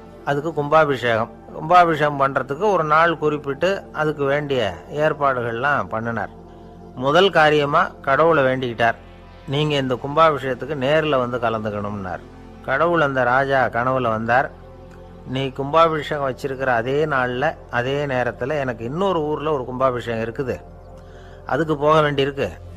அதாவது திருநின்ற ஊரில் என்னுடைய பக்தர் ஒருத்தர், அவரும் ஒரு கோயில் கட்டி கும்பாபிஷேகம் செய்கிறார், நான் அதுக்கு போக வேண்டியிருக்கு, அதனால் உன்னுடைய தேதியை நீ மாற்றி வச்சுக்கோ அப்படின்னார். கடவுள் தான் எங்கேயும் இருக்கிறவராச்சே, அவர் நினச்சா 2 இடத்துலையும் இருந்து கோயில் கும்பாபிஷேகத்தை நடத்த முடியாதா? ஏன் அப்படி செய்யலை? அது ஒரு முக்கியமான காரணத்துக்காகத்தான். திருநின்ற ஊரில் இருந்த பூசலாருங்கிற அந்த அடியாரின் பெருமையை இந்த உலகத்துக்கு எடுத்து காட்டணுங்கிறதுக்காகத்தான் கடவுள் அந்த ராஜா கிட்ட அப்படி சொன்னார். சரி, அந்த அடியார் அப்படி என்னதான் பெருசாக கோயில் கட்டி விட்டார்? ராஜா கட்டின கோயிலை விட பெருசா? அவர் கட்டினது கருங்கல்லாலேயோ மண்ணாலேயோ மரத்தாலேயோ இல்லை. அவர் கட்டின கோயில் வேற மாதிரி. அது மனசால கட்டின கோயில், மனசுக்குள்ளே இருக்கிற கோவில், மனக்கோவில். அந்த அடியார் தன்னோட மனசுக்குள்ள மாசக்கணக்காக ஒவ்வொரு கல்லாக சேர்த்து கட்டின கோவில். இந்த விஷயம் ராஜாவுக்கு தெரியாது. அவர் என்ன நினச்சுட்டாரு, அது நாம கட்டின கற்கோயிலை விட ரொம்ப பெருசாக இருக்கும் போல இருக்கு அப்படின்னு நினச்சிட்டாரு. சரி, அப்பேற்பட்ட அந்த கோயிலை தரிசனம் பண்ணிவிட்டு வருவோம் அப்படின்னு நினச்சி ராஜா திருநின்ற ஊருக்கு போகிறார். அங்கே போய் பார்த்தா கோயிலையும் காணும், ஒன்றையும் காணும். கடைசியில் பூசலார் கட்டின மணக்கோவில் தான் அதுங்கிறத அவர் புரிஞ்சுக்கிறார். உடனே அந்த அடியாரின் காலில் விழுந்து வணங்குறார். அவரோ, இது மனசால முயன்ற கோவில், இதுக்கு இத்தனை பெருமையா அப்படின்னு ஆச்சரியப்படுறார். இதில் ஆச்சரியப்படுறதுக்கு ஒன்றும் இல்லை. ஆண்டவன் விரும்புறது அகபக்தியையே தவிர புற தோற்றங்களே அல்ல. இதை நாம் புரிஞ்சுக்கிட்டோம்னா நமக்குள்ள எந்த வேறுபாடுகளும் வர்றதுக்கு வழியே இல்லை. இன்னொரு ராஜா இருந்தார். அவர் ஆண்டவனுக்கு படைக்கிறதுக்காக ஒரு தார் நல்ல செவ்வாழைப்பழமாக எடுத்துக்கிட்டு போகணும்னு நினச்சார். அதனால் முத நாளே அதை வாங்கிட்டு வர சொன்னார் வேலைக்காரங்கிட்ட. வேலைக்காரன் போனான், கடைத்தெருவில் ஒரு தார் பழம் வாங்கினான். வர்ற வழியில் அவன் குடிசை அப்படியே எட்டி பார்த்துட்டு போவோமேன்னு நினச்சான். போனான். அங்கே இவனோட குழந்தை பாவம் பசியால் கத்திக்கிட்டு இருக்கு. இவன் பார்த்தான், இவ்வளவு பெரிய தாரில் ஒரு 2 பழம் எடுத்தா தெரியவா போகுது அப்படின்னு நினச்சி ஒரு 2 பழத்தை பிச்சு அந்த குழந்தைகிட்ட கொடுத்தான். அது அதை வாங்கி வயிறார சாப்பிட்டுது, பசி அடங்குச்சு, விளையாட போயிட்டுது. இவன் அதுக்கப்புறம் வாழைப்பழத்தை எடுத்துக்கிட்டு அரண்மனைக்கு வந்தான். 2 பழம் பிச்சிருக்கிறது ராஜாவுக்கு தெரிஞ்சு போச்சு. இவன் உண்மையை சொல்லிவிட்டான். உடனே ராஜா, கடவுளுக்கு படைக்க வேண்டிய பொருளை குழந்தை எச்சில் பண்ண விட்டுருக்கியே அப்படின்னு சொல்லி அவனை கட்டி வச்சு சாட்டையால் அடித்தார் பாவம். மறுநாள் பழத்தை கோயிலுக்கு எடுத்துகிட்டு போனார். கடவுள் முன்னாடி வச்சார். கடவுள் கண்ணை திறந்து பார்த்தார், பழம்லாம் அழுகி இருக்குது. என்ன இது அழுகி போன பழம் அப்படின்னார். ராஜா முழிச்சார். நல்லா தானே இருந்தது அப்படின்னு நினச்சார். அப்போ கடவுள் அந்த ராஜா கிட்ட சொன்னாராம், இதை பார்ப்பா, இந்த தாரில் 2 பழம் தான் நல்ல பழம், அந்த 2 பழங்களையும் நேற்றுக்கே நான் சாப்பிட்டுட்டேன் அப்படின்னாராம். அப்போ தான் ராஜாவுக்கு புரிஞ்சுது, ஏழை குழந்தையின் பசியை தீர்க்கறதுக்காக உதவுன அந்த 2 பழம்தான் இறைவன் சாப்பிட்ட பழம்னு. இறைவன் இருக்கிற இடம் எது? இதுதான். ஒரு அப்பாவுக்கு 2 பிள்ளைங்க. மூத்தவன் ரொம்ப அடக்கம், அப்பா எது சொன்னாலும் கேட்பான். பெரியவங்களுக்கு கீழ்ப்படிஞ்சு நடப்பான். இளையவன் அப்படி இல்லை, தான் நினச்சதை தான் சொல்லுவான், செய்வான். அடுத்தவங்க சொல்கிறத கேட்க மாட்டான், அடங்கி நடக்க மாட்டான். இந்த 2 பேரில் யாரை உங்களுக்கு பிடிக்கும்? பெரியவனை தான் பிடிக்கும். ஏன்னா அவன் தான் சொல்கிற பேச்சை கேட்குறவன் அப்படின்னு சொல்லுவீங்க. ஆனால் ஒரு ஞானி என்ன சொல்கிறார் தெரியுமா? ஒரு குழந்தை அதன் அறிவுக்காக மதிக்கப்பட வேண்டுமே தவிர அதனுடைய கீழ்ப்படியும் தன்மைக்காக அல்ல அப்படிங்கிறார். நம்ம குழந்தைகளை சுயமாக சிந்திக்கிறதுக்கு நாம் விடுறதில்ல, மற்றவங்களை பார்த்து காப்பி அடிக்கிறதுக்கு தான் நாம் அவங்களுக்கு கற்றுக் கொடுக்குறோம். புகழ்பெற்ற மனிதர்கள் சிலருடைய பேரை சொல்லி நீயும் அவர் மாதிரி ஆகணும், இவர் மாதிரி ஆகணும் அப்படின்னு சொல்லிகிட்டே இருக்கிறோம். குழந்தைகள் தங்களுடைய தனித்தன்மையை வளர்த்துக்கிறதுக்கு நாம் தடையாக இருக்கிறோம். ஒரு குழந்தைகிட்ட அனாவசியமாக நம்பிக்கையை வளர்த்துடக்கூடாது, எந்த கோட்பாட்டையும் திணிக்கக்கூடாது. நாம் ஏற்கனவே அர்த்தமில்லாத கருத்துக்களையும் கொள்கைகளையும் மனசில் போட்டு நிரப்பி வச்சுருக்கிறோம். இந்த உலகத்துக்கு புதுசாக சேர்ந்திருக்கிற ஒரு குழந்தையின் தூய்மையான மனசில் நம்ம கருத்துக்களை அறிமுகம் செய்ய அல்லது திணிக்கிறதுக்கு நமக்கு எந்த அதிகாரமும் கிடையாது. ஒரு குழந்தைய நீ இந்த மதத்தை சேர்ந்தவன் அப்படின்னு பிறந்ததுமே ஒரு முத்திரை குத்தி போடுறோம். இது அதோட சுதந்திரத்தை ஆரம்பத்திலேயே கிள்ளி எறிகிறது மாதிரி தான். நீங்கள் ஒரு மதத்தின் வழிமுறைகளை கடைப்பிடிச்சிக்கிட்டு வர்றீங்க, அந்த வழியில் போய்கிட்டு இருக்கிறீங்க, சரி, அதனால் போகிறீங்க. அதுக்காக உங்கள் குழந்தையையும் அதே வழியில் தான் வரணும் அப்படின்னு கட்டாயப்படுத்துறதுக்கு உங்களுக்கு என்ன உரிமை இருக்குது? அந்த குழந்தை சுயமாக சிந்திச்சு ஒரு முடிவுக்கு வரட்டுமே, அதுக்கு நீங்கள் ஏன் தடையாக இருக்கிறீங்க? நமக்கு உண்மையிலேயே நம்ம குழந்தை மேலே அன்பு இருந்தால் இது மாதிரி திணிப்பு வேலைகளை செய்யக்கூடாது. திணிப்பு வேலைகள்லேருந்து குழந்தைகளை காப்பாற்றினா போதும், அதுதான் ரொம்ப முக்கியம். அடுத்த தலைமுறை அற்புதமான தலைமுறையாக உருவாகும். நாம் தான் சாதி மத சங்கடங்களில் மாட்டிக்கிட்டு தவிக்கிறோம். அவங்களாவது சாதி மத வேறுபாடு இல்லாத சமுதாயத்தை பார்க்கட்டுமே, அந்த சௌகரியங்களை அனுபவிக்கட்டுமே. அதுக்கு நாம் என்ன செய்யணும்னா ஒன்றும் செய்யாமல் இருந்தால் போதும். ஒரு குழந்தைகிட்ட நம்ம கருத்தை திணிக்கும் பொழுது என்ன ஆகுது தெரியுமா? அது அவனை அவங்கிட்ட இருந்தே அப்புறப்படுத்தி விடுது, அவனுடைய தனித்தன்மையை அழிச்சுடுது, அவனை ஒரு எல்லைக்குள்ளே திணிச்சுடுது. இதெல்லாம் அன்புங்கிற பேரால் பெற்றோர்கள் செய்கிற தப்பு. இதெல்லாம் கேட்டுக்கிட்டு இந்த காலத்தில் அப்பா ஒருத்தர் சொன்னார், நான் கருத்துக்களை எல்லாம் என் பையன்கிட்ட திணிக்கிறது இல்லைங்க, ஆனால் அதிகமாக சாப்பிட சொல்லி கட்டாயப்படுத்துவேன் அப்படின்னார். உங்கள் வீட்டு சமையல் அவ்வளோ நல்லா இருக்குமான்னு கேட்டாங்க. நல்லா இருந்தால் நான் ஏன் அவனை சாப்பிட சொல்லி கட்டாயப்படுத்த போகிறேன் அப்படின்னார். ஒரு ஊரில் ஒரு மன்னன் இருந்தான், கொடுங்கோல் மன்னன். நிறைய தொந்தரவு பண்ணிக்கிட்டு இருந்தான். அவன் ஒரு தடவை என்ன பண்ணான் தெரியுமா? ஒரு தப்பும் பண்ணாத ஒரு இளைஞனை பிடிச்சி ஜெயிலில் அடைச்சுட்டான். அந்த பையனோட சொந்தக்காரங்கள்லாம் ராஜா கிட்ட போனாங்க. அவன் ஒரு தவறும் பண்ணலை, அவனை விடுதலை பண்ணுங்க அப்படின்னு கெஞ்சி கேட்டுக்கிட்டாங்க. மன்னன் யோசனை பண்ணான். அந்த இளைஞனை கூப்பிட்டுக்கிட்டு வர சொன்னான். அவனை கொண்டாந்து ராஜா முன்னாடி நிறுத்தினாங்க. இதை பாருப்பா, உன்னை நான் விடுதலை பண்ணுவேன், ஆனால் ஒரு கண்டிஷன். அந்த நிபந்தனையை நீ நிறைவேற்றினா உனக்கு விடுதலை அப்படின்னா மன்னன். சரின்னு ஒத்துக்கிட்டான் பையன். மன்னன் கண்டிஷன் என்னங்கிறத சொன்னான். உங்ககிட்ட ஒரு செம்மறி ஆட்டை கொடுக்க போகிறேன், 1 மாதத்துக்கு அதுக்கு தேவையான தீனியையும் கொடுக்க போகிறேன். 1 மாதம் கழித்து அந்த ஆட்டை எடை போட்டு பார்ப்பேன். அந்த ஆட்டின் எடை கொஞ்சம் கூட கூடி இருக்கக்கூடாது. எடை கூடி இருந்தால் உனக்கு விடுதலை கிடையாது. என்ன சொல்கிற அப்படின்னா. பையனுக்கு ஒன்றும் புரியல, பயமாக போயிட்டுது. குழம்பிக்கிட்டே நின்றுக்கிட்டு இருக்கிறான். சரி, 1 நாள் டைம் தரேன், நல்லா யோசனை பண்ணி பார்த்துட்டு நாளைக்கு உன் முடிவை சொல்லு அப்படின்னா மன்னன். பையன் கவலையோடு வெளியில் வந்தான். அங்கே ஒரு பெரியவர் நின்றுக்கிட்டு இருந்தார். அவர்கிட்ட விஷயத்தை சொன்னான். அந்த பெரியவர் இந்த பையனுக்கு காதோட காதாக ஒரு வழியை சொல்லி கொடுத்தார். அதை கேட்டதும் பையன் மறுபடியும் மன்னன் முன்னாடி நின்னா, உங்கள் நிபந்தனையை ஏற்றுக்கிறேன்னு சொன்னான். மன்னன் ஒரு ஆட்டுக்குட்டியையும் அதுக்கு 1 மாதத்துக்கு தேவைப்படுற தீவனத்தையும் கொடுக்கும்படியாக உத்தரவு போட்டான். கொடுத்தாங்க, ஓட்டிகிட்டு போயிட்டான். 1 மாதம் தினமும் தவறாமல் அந்த தீவனத்தை ஆட்டுக்குட்டிக்கு போட்டுக்கிட்டு இருக்கிறான். 1 மாதம் கழித்து அந்த ஆட்டை அரண்மனைக்கு ஓட்டிகிட்டு போனான். மன்னன் அதை எடை போட்டு பார்க்குறான், எடை கூடவே இல்லை, அப்படியே தான் இருக்குது. உடனே போட்ட நிபந்தனைப்படி அந்த இளைஞனை விடுதலை பண்ணிவிட்டான். சரி, ஆட்டுக்கு எடை கூடாமல் இருக்கிறதுக்கு அந்த பெரியவர் சொல்லி கொடுத்த யோசனை என்ன அப்படின்னா, அது வேற ஒன்றும் இல்லை. அந்த ஆட்டுக்கு எதிரில் அது கண்ணில் படுற மாதிரி ஒரு ஓநாயை கட்டி போட சொன்னார். அவ்வளவுதான். ஆட்டுக்கு ஓநாய்ங்கிறது பிறவி பகை. ஓநாயை பார்த்தா ஆடு நடுங்க ஆரம்பிச்சிரும், அவ்வளவு பயம். தினமும் அந்த ஆடு பயந்துக்கிட்டே தீனி சாப்பிட்டுது, எடை கூடல. அதுதான் ரகசியம். இது வந்து சின்ன பிள்ளைங்களுக்கான ஒரு கதை. இதிலேருந்து தெரிஞ்சுக்க வேண்டிய உண்மை என்னென்னா, நாமெல்லாம் சாப்பிட்றப்ப மனசும் உடம்பும் அமைதியாக இருக்கணும். அப்போ தான் அது உடம்புல ஒட்டும். அவசரத்துலேயும் பயத்துலேயும் சாப்பிட்டா அது சரியாக ஜீரணமாகாது. இன்னொரு ராஜா இருந்தார். அவரும் ஒரு இளைஞனை ஜெயிலில் அடைச்சி விட்டார். விடுதலை பண்ணணும்னா ஒரு கண்டிஷன்னார். என்னன்னு கேட்டான். ஒரு ஆட்டுக்குட்டியை உன் முன்னாடி கொண்டாந்து நிறுத்துவேன். நீ அதுக்கிட்ட ஒரு கேள்வி கேட்கணும். அதுக்கு சரியான பதிலை சொல்லணும். அப்படி செஞ்சுட்டா உனக்கு விடுதலைன்னார். இளைஞன் யோசனை பண்ணி பார்த்தான். சரின்னு ஒத்துக்கிட்டான். அது பிரகாரமே ஆட்டுக்குட்டியை பதில் சொல்ல வச்சுட்டான். என்ன நடந்தது தெரியுமா? ஆட்டுக்குட்டியை கொண்டாந்து நிறுத்தினாங்க. இவன் மெதுவாக அதுக்கிட்ட போனான். அது காதுகிட்ட போய் ஏப்ரலுக்கு அடுத்த மாதம் என்ன மாதம்னு கேட்டான். அது உடனே மேன்னு கத்திச்சு. இவன் விடுதலை ஆயிட்டான். ஒரு நாள் ராமர் அரசவையில் உட்காந்துருக்கிறார். ராமராஜ்யம் நடந்துக்கிட்டு இருந்த நேரம். அந்த சமயத்தில் ஒரு நாய் வந்து அரச சபைக்கு வந்துதான். அது தலையில் அடிபட்டு ரத்தம். அந்த கோலத்தில் அது அங்கே வந்தது. எல்லாரும் ஆச்சரியமாக அதை பார்த்தாங்க. ராமரும் அந்த நாயை பார்த்தார். நீங்கள் வந்த காரியம் என்ன நடந்தது, எதுவாக இருந்தாலும் பயப்படாமல் சொல்லு அப்படின்னார். உடனே அந்த நாய் மெதுவாக சொல்ல ஆரம்பிச்சுதான். ஐயா, நான் தெருவில் போய்கிட்டு இருந்தேன். வழியில் ஒருத்தர் வந்தார். அவர் வேத சாஸ்திரம்லாம் படித்த பெரியவர்.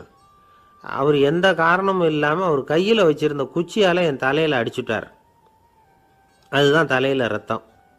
இதை நீங்கள் விசாரித்து தகுந்த தீர்ப்பு வழங்கணும் அப்படின்னு தான் அந்த நாய். ராமர் பார்த்தார். உடனே தன்னுடைய காவலர்களை அனுப்புனார். அந்த ஆளை எங்கே இருந்தாலும் போய் கொண்டுகிட்டு வாங்க அப்படின்னு விட்டார். காவலர்கள் போனாங்க. அந்த ஆளை பிடிச்சி கொண்டு வந்துட்டாங்க. அரண்மனைக்கு வா அப்படின்னு சொல்லி கூப்பிட்டுட்டு வந்துட்டாங்க. என்ன நடந்ததுன்னு விசாரித்தார் ராமர். அதுக்கு அந்த ஆள் சொன்னார். நான் வந்து வீதி வழியாக வந்துக்கிட்டு இருந்தேன். குறுக்க இந்த நாய் வந்தது. நான் அவசரமாக போய்கிட்டு இருந்தேன். இது எனக்கு வழி விடாமல் குறுக்க பூந்து இடைஞ்சல் பண்ணிச்சு. எனக்கு கோபம் வந்துட்டுது. அதனால் அடிச்சுட்டேன். வேத சாஸ்திரம் படித்த நான் என் வசம் இழந்து கோபப்பட்டது பெரிய தப்பு தான். அதை நான் ஒத்துக்கிறேன். குற்றத்தை ஒப்புக்கொள்கிறேன். எனக்கு என்ன தண்டனை கொடுக்கணுமோ அதை கொடுங்க, ஏற்றுக்கிறேன் அப்படின்னு விட்டார். சரி, இப்போ அந்த ஆளுக்கு தண்டனை கொடுக்கணும். என்ன தண்டனை கொடுக்கறது யோசனை பண்ணார் ராமர். அதையும் அந்த நாய்கிட்டே கேட்டார். நீயே சொல்லு, என்ன தண்டனை கொடுக்கலாம் இவருக்கு அப்படின்னார். இதுக்கு அந்த நாய் என்ன சொல்லிச்சு தெரியுமா? இவரை ஏதாவது ஒரு கோயிலுக்கு தர்மகர்த்தாவாக நியமனம் பண்ணிவிடுங்க, அதுதான் இவருக்கு சரியான தண்டனை அப்படின்னுது. இதை கேட்டதும் ராமர் முகத்தில் புன்னகை. ஆனால் அங்கே இருந்த மற்றவங்களுக்கெல்லாம் ஆச்சரியம். அது எப்படி தப்பு செஞ்சவங்களுக்கு தண்டனை கொடுக்கறது தானே நியாயம், அதை விட்டுட்டு தர்மகர்த்தா பதவியை கொடுக்க சொல்லுதே இந்த நாய் அப்படிங்கிற ஆச்சரியம். இந்த சந்தேகத்தை அந்த நாய்கிட்டேயே கேட்டாங்க அங்கே இருந்தவங்க. இதுக்கு அந்த நாய் பதில் சொல்லிச்சான். நான் வந்து போன பிறவியில் ஒரு கோயிலுக்கு தர்மகர்த்தாவாக இருந்தேன். எவ்வளவோ கவனமாக எச்சரிக்கையாக தான் என்னுடைய கடமைகளையெல்லாம் செஞ்சுக்கிட்டு வந்தேன். அப்படி இருந்தாலும் சில சமயங்களில் என்னையும் மீறி கோயில் செல்வத்தை நான் அனுபவிக்கிறதுக்கு காரணமாயிட்டேன். ஒரு கோவிலுக்கு தர்மகர்த்தாவாக இருக்கிறவங்க எப்படியும் இந்த பாவத்திலேருந்து தப்பிக்கிறது கஷ்டம். அதனால தான் நான் இந்த பிறவியில் நாயாக பிறந்து இப்படி கஷ்டப்படுறேன். இதே நிலைமை இந்த ஆளுக்கும் ஏற்படணும் அப்படிங்கிறதுக்காக தான் அவரையும் ஒரு கோயிலுக்கு தர்மகர்த்தாவை நியமிக்கும்படி கேட்டுக்கிட்டேன் அப்படின்னு தான் இந்த நாய். இதிலேருந்து என்ன தெரியுது? எந்த பதவியில் நாம் இருந்தாலும் நமக்கு தெரியாமல் கூட அதை தவறாக உபயோகப்படுத்தக்கூடாதுங்கிறத இதிலேருந்து புரிஞ்சுக்கணும். இல்லைன்னா அடுத்த பிறவியில் நாயாக பிறந்து எங்கேயாவது போய் வாழை ஆட்டிகிட்டு நிற்க வேண்டியது தான். கோவில் வாசலில் 2 நாய் பேசிக்கிட்டு இருந்து தான், போன ஜென்மத்தில் நான் மனுஷனாக தான் இருந்தேன். ஒரு கோவில் பூசாரி பேச்சை கேட்டுவிட்டு அவரோட கூட்டு சேர்ந்துக்கிட்டு ஆண்டவன் போட்டிருந்த நகையெல்லாம் அபகரித்து என்கிட்ட கொடுத்தாரு அவர். நான் எடுத்துகிட்டு வந்துட்டேன். திருடினது அந்த ஆள் தான், எடுத்துக்கிட்டு வந்தது தான் நான். இருந்தாலும் நான் மட்டும் நாயாக பிறந்துட்டேன். இப்போ மட்டும் அந்த பூசாரி என்கிட்ட மாட்டினா கடித்து குதறி விடுவேன் அப்படின்னு தான். அவசரப்பட்டு அப்படி செஞ்சுடாதே. பதிலுக்கு அவரும் உன்னை திருப்பி கடித்தாலும் கடிச்சிருவார். ஏன்னா அவரும் இப்போ ஒரு நாயாக தான் பிறந்திருக்கிறார் அப்படின்னு தான் இன்னொன்று. அது எப்படி உனக்கு தெரியும்னு தான் இது. நான் தானே அது அப்படின்னு தான் அந்த நாய். கணவன் மனைவி அன்பாக இருக்கணும். ஒருத்தர் நல்லா புரிஞ்சுக்கணும். விட்டு கொடுக்குற மனப்பான்மை வேணும். அதுதான் ஒரு நல்ல குடும்பம். இன்றைக்கி பல குடும்பங்களில் அர்த்தமில்லாத சண்டைகள் தான் அதிகம். கிராமப்புறங்களில் வேடிக்கையாக ஒரு கதை சொல்லுவாங்க. ஒரு ஊரில் ஒரு ஆள் இருந்தான். வேலை வெட்டி இல்லாமல் சும்மாவே இருந்தான். அவனுக்கு கல்யாணம் பண்ணி வச்சாங்களாம். மனைவி வந்து சேர்ந்தா. சும்மாவே உட்காந்துருக்கிறியே, ஏதாவது சம்பாதிக்கிற வழியை பாரு அப்படின்ட்டுருக்கா. அதுக்கு தான் யோசனை பண்ணிகிட்டு இருக்கிறேன். ஒரு அருமையான ஐடியா அப்படின்னு நானா. என்ன அது சொல்லு அப்படின்ட்டுருக்கா அவன். ஒரு ஆட்டுக்குட்டி வாங்க போகிறேன்னு இருக்கான். அதை வாங்கி என்ன பண்ண போகிறேன்னா, அந்த குட்டி வளரும், பெருசாகும், அதுக்கப்புறம் அது நிறைய குட்டி போடும் அப்படின்ட்டுருக்கான். சரி, அப்புறம் என்ன, அதையெல்லாம் சந்தையில் கொண்டுட்டு போய் விற்றுவிட்டு அந்த காசுக்கு ஒரு எருவு மாடு வாங்கலாம். சரி, அது எதுக்கு? எருவு மாடு நிறைய பால் கொடுக்கும், அதை கொண்டுகிட்டு போய் பால் பண்ணையில் கொடுப்பேன், அல்லது நானே விற்றுருவேன், கை நிறைய காசு கிடைக்கும். அதுக்கப்புறம் ஒரு பசுமாடு வாங்குவேன், பாலையும் விற்கலாம், நாமளும் காய் போட்டு சாப்பிட்லாம், இப்படிலாம் சொல்லியிருக்கான். அப்போ அந்த பொண்ணு சொல்லிச்சான், அடுத்த தெருவில் இருக்கிற எங்கள் அம்மா வீட்டுக்கும் கொஞ்சம் பால் கொடுத்து அனுப்பலாம் அப்படின்ட்டுருக்கான் அந்த பொண்ணு. இந்த இடத்துல கணவனுக்கு கோவம் வந்துட்டுது.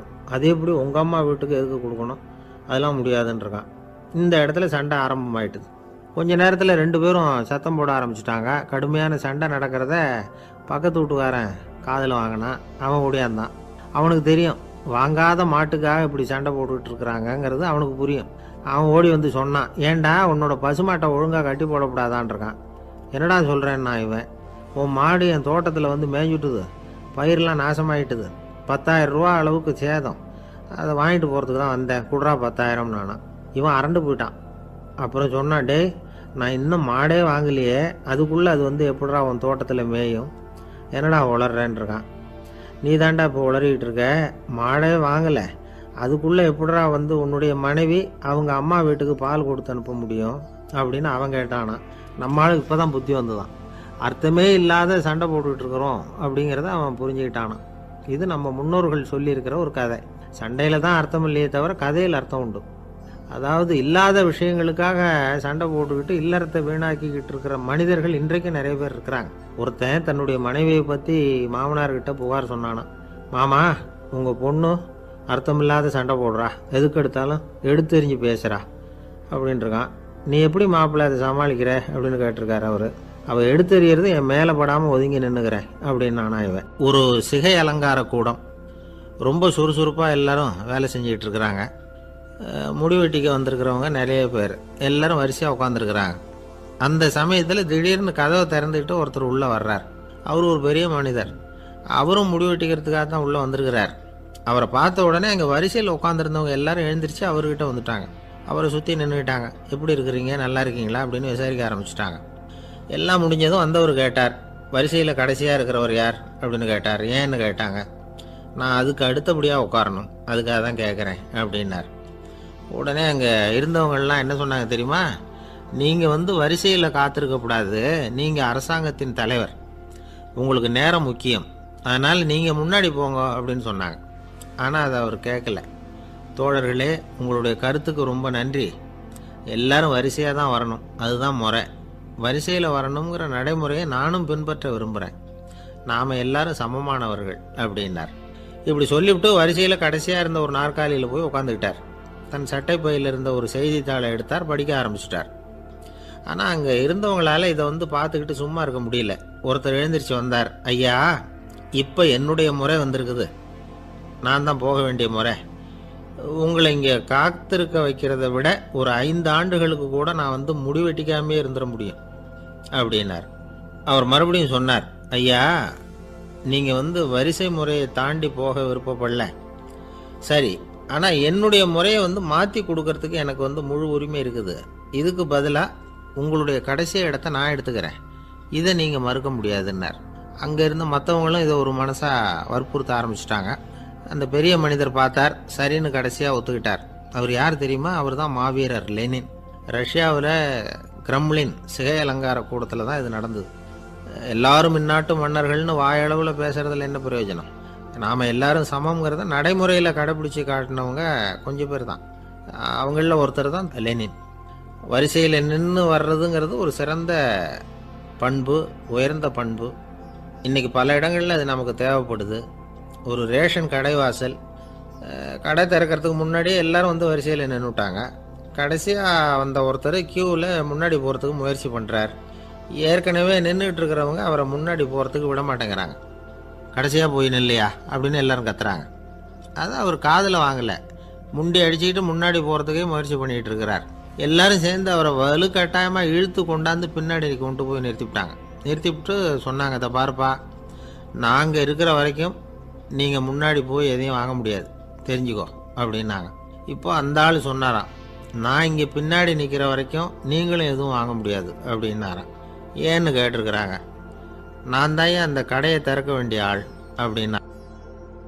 ஒரு சராசரி மனிதனுடைய இயல்பு என்ன? இன்பம் வந்தால் துள்ளி குதிப்பான், துன்பம் வந்தால் சோர்ந்து போய் ஒரு மூலையில் உட்காந்துருவான். இவன் தான் சராசரி மனிதன்.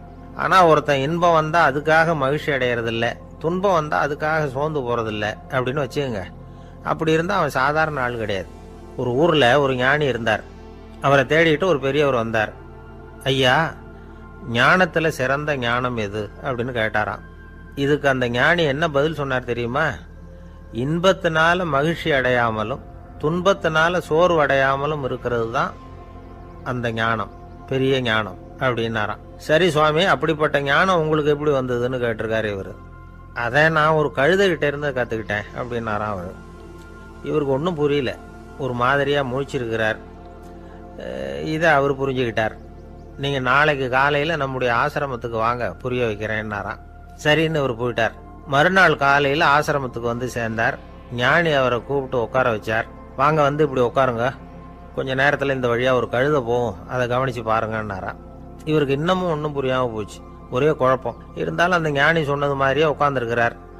கொஞ்ச நேரத்தில் அந்த வழியாக ஒரு கழுதை போச்சு. அது முதுக நிறைய அழுக்கு மூட்டைகள், அதை சுமந்துக்கிட்டு போகுது. ஒரு சலவை தொழிலாளி அதை ஓட்டிகிட்டு போகிறார். கொஞ்சம் தூரத்தில் ஒரு ஆறு இருக்குது. அங்கே போய் துணியெல்லாம் சுத்தப்படுத்திக்கிட்டு சாயந்தரமாக திரும்பி இந்த வழியாகவே வருவாங்க. ஞானி சொன்னது மாதிரியே இந்த பெரியவர் அழுக்கு மூட்டையை சுமந்துக்கிட்டு போகிற அந்த கழுதையை கவனித்தார். கழுதை போயிட்டுது. அதுக்கப்புறம் ஞானியை திரும்பி பார்த்தார். இப்போ அந்த ஞானி சொன்னார், சாயந்தரம் வரைக்கும் நீங்கள் இங்கேயே இருக்கணும்னார். அதே மாதிரி இவர் இருந்தார். சாயந்தரமாக அந்த ஞானி சொன்னார், ஐயா, இப்போ கொஞ்ச நேரத்தில் அந்த கழுதை இந்த வழியாக திரும்பி வரும், அதையும் கவனித்து பாருங்கன்னார். இவரும் கவனித்து பார்க்குறார். கழுதை வந்தது. அது முதுகில் சலவை செய்யப்பட்ட துணி மூட்டை, அது பாட்டுக்கு சுமந்துக்கிட்டு போய்கிட்டு இருக்குது. பெரியவருக்கு ஒன்றும் புரியல, பொறுமை இழந்துட்டார். சரி சுவாமி, இந்த கழுதைக்கும் உங்கள் ஞானத்துக்கும் என்ன சம்பந்தம் அப்படின்னார். இப்போ அந்த ஞானி விளக்கினார். ஐயா, இந்த கழுதை இதே மாதிரி தினமும் காலையில் அழுக்கு மூட்டைகளை சுமந்துக்கிட்டு ஆற்றுக்கு போகுது, மாலையில் வெண்மையான சுத்தமான துணிகளை சுமந்துக்கிட்டு திரும்பி ஊருக்கு போகுது. காலையில் இது போகும் பொழுது முதுகில் அழுக்கு மூட்டைகளை சுமந்துக்கிட்டு போகிறோமேங்கிற வருத்தமும் அதுக்கு கிடையாது. சாயந்தரம் திரும்பி வரும்பொழுது சுத்தமான துணிகளை சுமந்துக்கிட்டு வர்றோமேங்கிற மகிழ்ச்சியும் அதுக்கு இல்லை. இதை பார்த்து தான் நான் அது மாதிரி ஞானத்தை கற்றுக்கிட்டேன் அப்படின்னாராம். அதனால் யார் கற்றுக் கொடுக்குறாங்க அப்படிங்கிறத விட எதை கற்றுக்கிறோம் அப்படிங்கிறது தான் முக்கியம். ஒரு சினிமா பார்க்குறோம், ஒரு அருவி கொட்டுறது மாதிரி காட்சி வருது, தண்ணீர் வழியுது. படம் முடிஞ்சதும் பார்த்தீங்கன்னா அந்த திரை என்ன நனைஞ்சு போயா இருக்கும். ஒரு தீப்பிடிச்சு எரியிற காட்சியை சினிமாவில் பார்க்குறீங்க, காட்சி முடிஞ்சதும் அந்த வெண் திரையே கருகி போயா இருக்கும். படத்தில் வர்ற தண்ணீரும் நெருப்பும் அந்த திரையை பாதிக்கிறது இல்லை. நாம் அந்த திரை மாதிரி இருக்கிறதுக்கு கற்றுக்கணுமா. அந்த பக்குவம் வந்துவிட்டதுன்னா இன்பமும் துன்பமும் நம்ம எதுவும் செய்யாது. ஒரு சினிமாவை பார்க்குற வரைக்கும் சிரிக்கலாம், அழலாம். பார்த்துட்டு வெளியில் வரும்பொழுது அழுதுகிட்டே வரக்கூடாது. ஒருத்தர் வந்தார், அப்படி படம் முடிஞ்சு வெளியில் வரும்பொழுது அருவி மாதிரி கண்ணீர் சிந்திக்கிட்டே வரார்.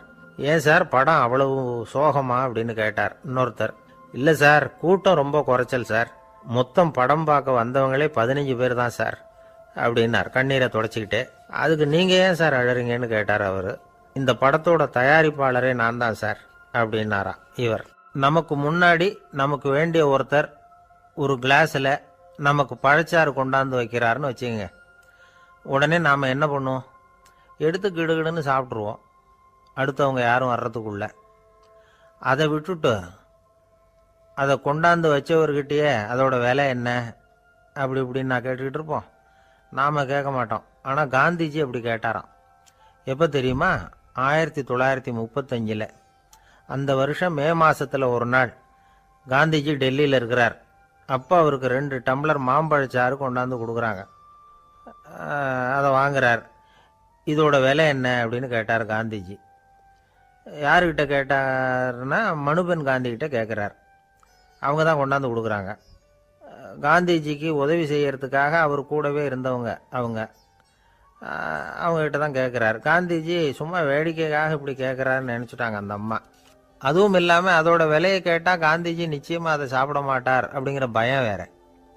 அதனால் அந்த அம்மா பதில் எதுவும் சொல்லாமல் கம்முன்னு இருந்துட்டாங்க. கொஞ்ச நேரம் ஆச்சு. அந்த பழச்சாறு வச்ச இடத்துல அப்படியே இருக்குது, வச்ச இடத்துல வச்சபடியே இருக்குது. காந்திஜி அதை சாப்பிடவே இல்லை. மனுபென் காந்தி பார்த்தாங்க. மெதுவாக காந்திஜி கிட்ட போய் அதை சாப்பிடுங்களேன் அப்படின்னாங்க. பழச்சாறு விலை என்னன்னு கேட்டேன். அதுக்கு பதில் இல்லை. அது முதல் தப்பு. பதிலை எதிர்பார்த்திருந்தும் அதை பற்றி விசாரிக்கலை. அது ரெண்டாவது தப்பு. இப்படி 2 தப்புகளை பண்ணிவிட்டு என்கிட்ட வந்து இதை சாப்பிடுங்கன்னு சொன்னால் அது எப்படி அப்படின்னு கேட்டாராம் காந்திஜி. மனுபென் காந்தி என்ன சொல்கிறதுன்னு தெரியாமல் திகைச்சு போய் நின்றுக்கிட்டு இருந்தாங்க. காந்திஜி தொடர்ந்து சொன்னாராம், இப்போ என் முன்னாடி வச்சிருக்கிற இந்த பழச்சாறு விலை சுமாராக ஒரு ₹1/2 இருக்கும். அது அந்த காலத்து மதிப்பு. இந்த பழச்சாறு இல்லாமல் கூட என்னால் இருக்க முடியும். ஆனால் அவசியமான பொருள்களை வாங்கிறதுக்கு கூட சக்தி இல்லாத மக்கள் இந்த நாட்டில் நிறைய பேர் இருக்கிறாங்க. அப்படி இருக்கிறப்போ எனக்கு என்னத்துக்கு இந்த விலை உயர்ந்த பானம்? இதை இப்போ நான் சாப்பிட்டா என் உடம்பு வேணும்னா ஆரோக்கியமாகலாம், ஆனால் என் மனசு அமைதி அடையாது. எனக்கு என்னுடைய உடல் ஆரோக்கியத்தை விட மன ஆரோக்கியம்தான் முக்கியம். அதனால் இதை நான் சாப்பிட மாட்டேன், எடுத்துகிட்டு போயிடு அப்படின்னாராம். அந்த சமயத்தில் ஒரு அகதி பொண்ணு 2 குழந்தைகளோட காந்திஜியை பார்க்கறதுக்காக வந்தது. வணக்கம் சொல்லிச்சு. காந்திஜி உடனே தனக்கு முன்னாடி இருந்த பழச்சாற்றை எடுத்து அந்த பொண்ணுகிட்டையும் குழந்தைகள்கிட்டையும் கொடுத்து சாப்பிட சொன்னார். அவங்க அதை வாங்கி ரொம்ப சந்தோஷத்தோடு சாப்பிட்டாங்களாம். அதை பார்த்த காந்திஜி முகத்தில் ஒரு புன்னகை, ஒரு பரவசம், ஒரு திருப்தி. அவர் மனசு நிறைஞ்சி இருந்தது. அப்போ அவர் சொன்னாராம், ஆண்டவன் எனக்கு எப்பவும் சரியான சமயத்தில் கை கொடுப்பாருங்கிறது அதுக்கு இதுதான் அத்தாட்சி. நான் ஒரு இக்கட்டான சூழ்நிலையில் இருக்கிறப்ப கூட கடவுளின் கருணையால் அந்த சூழ்நிலை என்னை பாதிக்கலை. என் கூட இவ்வளவு நாள் பழகியும் கூட இங்கே இருக்கிறவங்க எனக்கு அதிக விலையுள்ள பழரசத்தை கொடுத்தாங்க. ஆனால் சரியான நேரத்தில் அதை சாப்பிட வேண்டியவங்களை என்கிட்ட அனுப்பி வச்சு என்னை சந்தோஷப்படுத்தினார் கடவுள், அவருக்கு நன்றி அப்படின்னாராம் மகாத்மா காந்தி. உடல் ஆரோக்கியத்தை விட மன ஆரோக்கியம்தான் எனக்கு முக்கியம்னு சொன்னார் பாருங்க. அதை நாம் எல்லாரும் மனப்பூர்வமாக இன்றைக்கி சிந்திச்சு பார்க்கணும். இந்த காலத்தில் எல்லாரும் அப்படியா நினைக்கிறாங்க?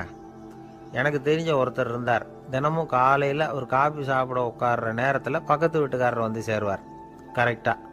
உடனே அவரும் தனக்குன்னு வந்திருக்கிற காப்பியை எடுத்து மனப்பூர்வமாக பக்கத்து வீட்டுக்காரர்கிட்ட கொடுத்துருவார்.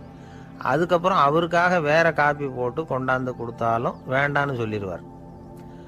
ஆண்டவனாக பார்த்து சரியான நேரத்தில் அவரை எங்கள் வீட்டுக்கு தினமும் அனுப்பி வைக்கிறார் அப்படிம்பார். ஏன் அப்படி சொல்கிறீங்க அப்படின்னு கேட்டோம் ஒரு நாள். அதுக்கு அவர் சொல்கிறார், எனக்கு என்னோட உடல் ஆரோக்கியம்தான் முக்கியம். இதை கடவுள் புரிஞ்சுக்கிட்டு எங்கள் வீட்டு காப்பியை சாப்பிட்றதுக்கு தினமும் அடுத்த வீட்டுக்காரனை அனுப்பி வைக்கிறார் அப்படின்னார் அவர். ஒரு நீதிமன்றம், அங்கே ஒரு கொலை வழக்கு சம்பந்தமாக விசாரணை நடந்துக்கிட்டு இருக்குது. அந்த வழக்கறிஞர் ரொம்ப தீவிரமாக வாதாடிக்கிட்டு இருக்கிறார். தன்னுடைய கட்சிக்காரர் நிரபராதிங்கிறது அவருக்கு நல்லா தெரியும். அதனால தான் அவர் சார்பாக வாதாடுறதுக்கே ஒத்துக்கிட்டார். அப்படி அவர் மும்முரமாக வாதாடிக்கிட்டு இருக்கிற சமயத்தில் அவசரமாக தந்தி ஒன்று வந்து சேர்ந்தது. அதை வாங்கி படித்து பார்த்தார். அதுக்கப்புறம் அதை மடித்து தன்னுடைய கோட்டு பையில் வச்சுக்கிட்டு தொடர்ந்து வாதாட ஆரம்பிச்சிட்டார். பேசி முடித்தார். அதுக்கப்புறம் அங்கே கோர்ட்டில் இருந்த சக வக்கீல்கள் அவர்கிட்ட வந்தாங்க. தந்தி ஒன்று வந்ததே, என்ன விஷயம் அப்படின்னு விசாரித்தாங்களாம். அப்போ அவர் சொல்லியிருக்கிறார், ஊரில் சிகிச்சைக்காக போயிருந்த என்னுடைய மனைவி இறந்து போனதாக தந்தி வந்திருக்குது அப்படின்னாராம். மற்ற வக்கீல்களுக்கு அதிர்ச்சி. என்னங்க இது, மனைவி இறந்ததை விட கேஸு முக்கியமாக உங்களுக்கு அப்படின்னு கேட்டிருக்கிறாங்க. இறந்து போன என் மனைவி மறுபடியும் திரும்பி வர போகிறதில்ல. ஆனால் என்னுடைய கட்சிக்காரர் ஒரு கொலை வழக்கில் மாட்டிக்கிட்டார். அவரும் நிரபராதி. அவர் உசுரை நான் காப்பாற்ற வேணாமா? இதுதான் என்னுடைய கடமை அப்படின்னாராம். இப்படி இவர் சொன்னதும் எல்லாரும் அப்படியே திகைச்சு போய் நின்றுட்டாங்களாம். சரி, கடமைக்கு முக்கியத்துவம் கொடுத்த அந்த வழக்கறிஞர் யார் தெரியுமா? அவர் தான் இரும்பு மனிதர் சர்தார் வல்லபாய் பட்டேல். குஜராத் மாநிலத்தில் 1875 அக்டோபர் 31 அன்றைக்கு ஜாவேரி பாய் அப்படிங்கிறவருக்கு 4வது பிள்ளையா அவர் பிறந்தாராம். இந்த ஜாவேரி பாய் யார் தெரியுமா? ஜான்சி ராணி லட்சுமி பாய் போர் படையில் ஒரு வீரராக பணிபுரிஞ்சவர். இளம் வயசில் வல்லபாய் பட்டேல் ரொம்ப சிரமப்பட்டு படிச்சிருக்கார். விடாமுயற்சி வெற்றியை கொடுத்தது. கல்லூரியிலையும் காலடி வச்சார். அதுக்கப்புறம் வக்கீல் பட்டத்தையும் வாங்கினார். பிரிட்டிஷ் ஆட்சி நடந்துக்கிட்டு இருந்த சமயம் குஜராத்தை சேர்ந்த பர்டோலி தாலுக்காவில் விவசாயிகள் மேலே அரசாங்கம் திடீர்னு நிலவரியை வசதி விட்டு தான். ஏழை விவசாயிகள் ரொம்ப கஷ்டப்பட்டிருக்காங்க. அரசாங்கம் வரி செலுத்தாத விவசாயிகளின் நிலங்களை எல்லாம் ஜப்தி செஞ்சுதான். அரசாங்கத்தை எதிர்க்கிறவங்களையெல்லாம் கைது பண்ணி சிறையில் அடைச்சுட்டாங்களாம். சில பேர் வீடு வாசல் ஆடு மாட்டையெல்லாம் விற்று கூட வரி கட்ட வேண்டிய நிலைமைக்கு ஆளாயிட்டாங்க. வழக்கறிஞர் வல்லபாய் படேல் நில வரியை உடனே ரத்து பண்ணணும் அப்படின்னு பம்பாய் கவர்னருக்கு ஒரு கடிதம் எழுதினார். எந்த பலனும் இல்லை. உடனே எல்லா விவசாயிகளையும் அணி திரட்டினார். அதுக்கு தானே தலைமை தாங்கினார். சத்தியாகிரகம் நடத்தினார். அந்த பகுதியில் எந்த வேலையும் நடக்கலை. வேறு வழி இல்லை. ஆட்சியாளர்கள் உடனே வரியை ரத்து பண்ணாங்க. சிறையில் இருந்தவங்களெல்லாம் வெளில விட்டாங்க. 1928 ஆகஸ்ட் 6 சர்க்காருக்கும் விவசாயிகளுக்கும் இடையில் ஒரு உடன்பாடு ஏற்பட்டது. அதுக்கப்புறம் தான் நிலைமை சரியாக போச்சான். வல்லபாய் படேலின் பொது சேவையை பாராட்டின பொதுமக்கள் அவருக்கு சர்தார் அப்படிங்கிற பட்டத்தை கொடுத்தாங்களாம். சர்தார்னா தலைவர் அல்லது தளபதின்னு அர்த்தம். இரும்பு மனிதர்னு இவருக்கு பேர். இருந்தாலும் நகைச்சுவை உணர்வும் இவருக்கு நிறைய உண்டு. ஒரு தடவை ஒரு பத்திரிகை நிருபர் வந்திருக்கார். சர்தார் பட்டேல்கிட்ட அவருக்கு பிடிச்ச பண்பாடு கலாச்சாரம் எது அப்படின்னு கேட்கணும்னு ஆசை. அதனால் அவரை பார்த்து கேட்டாராம், ஏங்க உங்களுக்கு பிடிச்ச கல்ச்சர் எது அப்படின்னு கேட்டிருக்கார். இதுக்கு சர்தார் பட்டேல் சொன்ன பதில் என்ன தெரியுமா? எனக்கு பிடிச்ச கல்ச்சர் அக்ரிகல்ச்சர் அப்படின்னாராம். ஒருத்தர் குதிரை ரேஸுக்கு போனார். பணம் கட்டினார், தோற்று போயிட்டார். மறுபடியும் போனார், பணம் கட்டினார், தோற்று போனார். அடுத்த தடவையும் பணம் கட்ட போனப்போ அவரை தடுத்து கேட்டோம், ஏன் சார் ஏற்கனவே விட்டது போதாதா, இன்னமும் இருக்கிறத விடணுமா அப்படின்னு கேட்டோம். விட்டதையெல்லாம் மொத்தமாக எடுக்க வேணாமா சார், அதுக்காக தான் தொடர்ந்து பணம் கட்டுறேன்னார் அவர். இவரை திருத்துறது ரொம்ப கஷ்டம். இது ஒரு மனநோய். மனநோய்களில் பல வகை உண்டு. மனநோய்கள் பிரிவு அட்டவணையில் சூதாட்டம்ங்கிறது அவதி வரும் நோய் அப்படிங்கிற தலைப்பில் வருது. சூதாட்டம் 2 வகைப்படும்னு சொல்கிறாங்க உளவியல் நிபுணர்கள். ஒரு வகை எப்படின்னா, நண்பர்களோடு சேர்ந்துக்கிட்டு மகிழ்ச்சியும் கிளர்ச்சியும் அடையிறதுக்காக ஈடுபடுறது. பிரச்சனைகளை தீர்க்கறதுல ஒரு ஆர்வம்.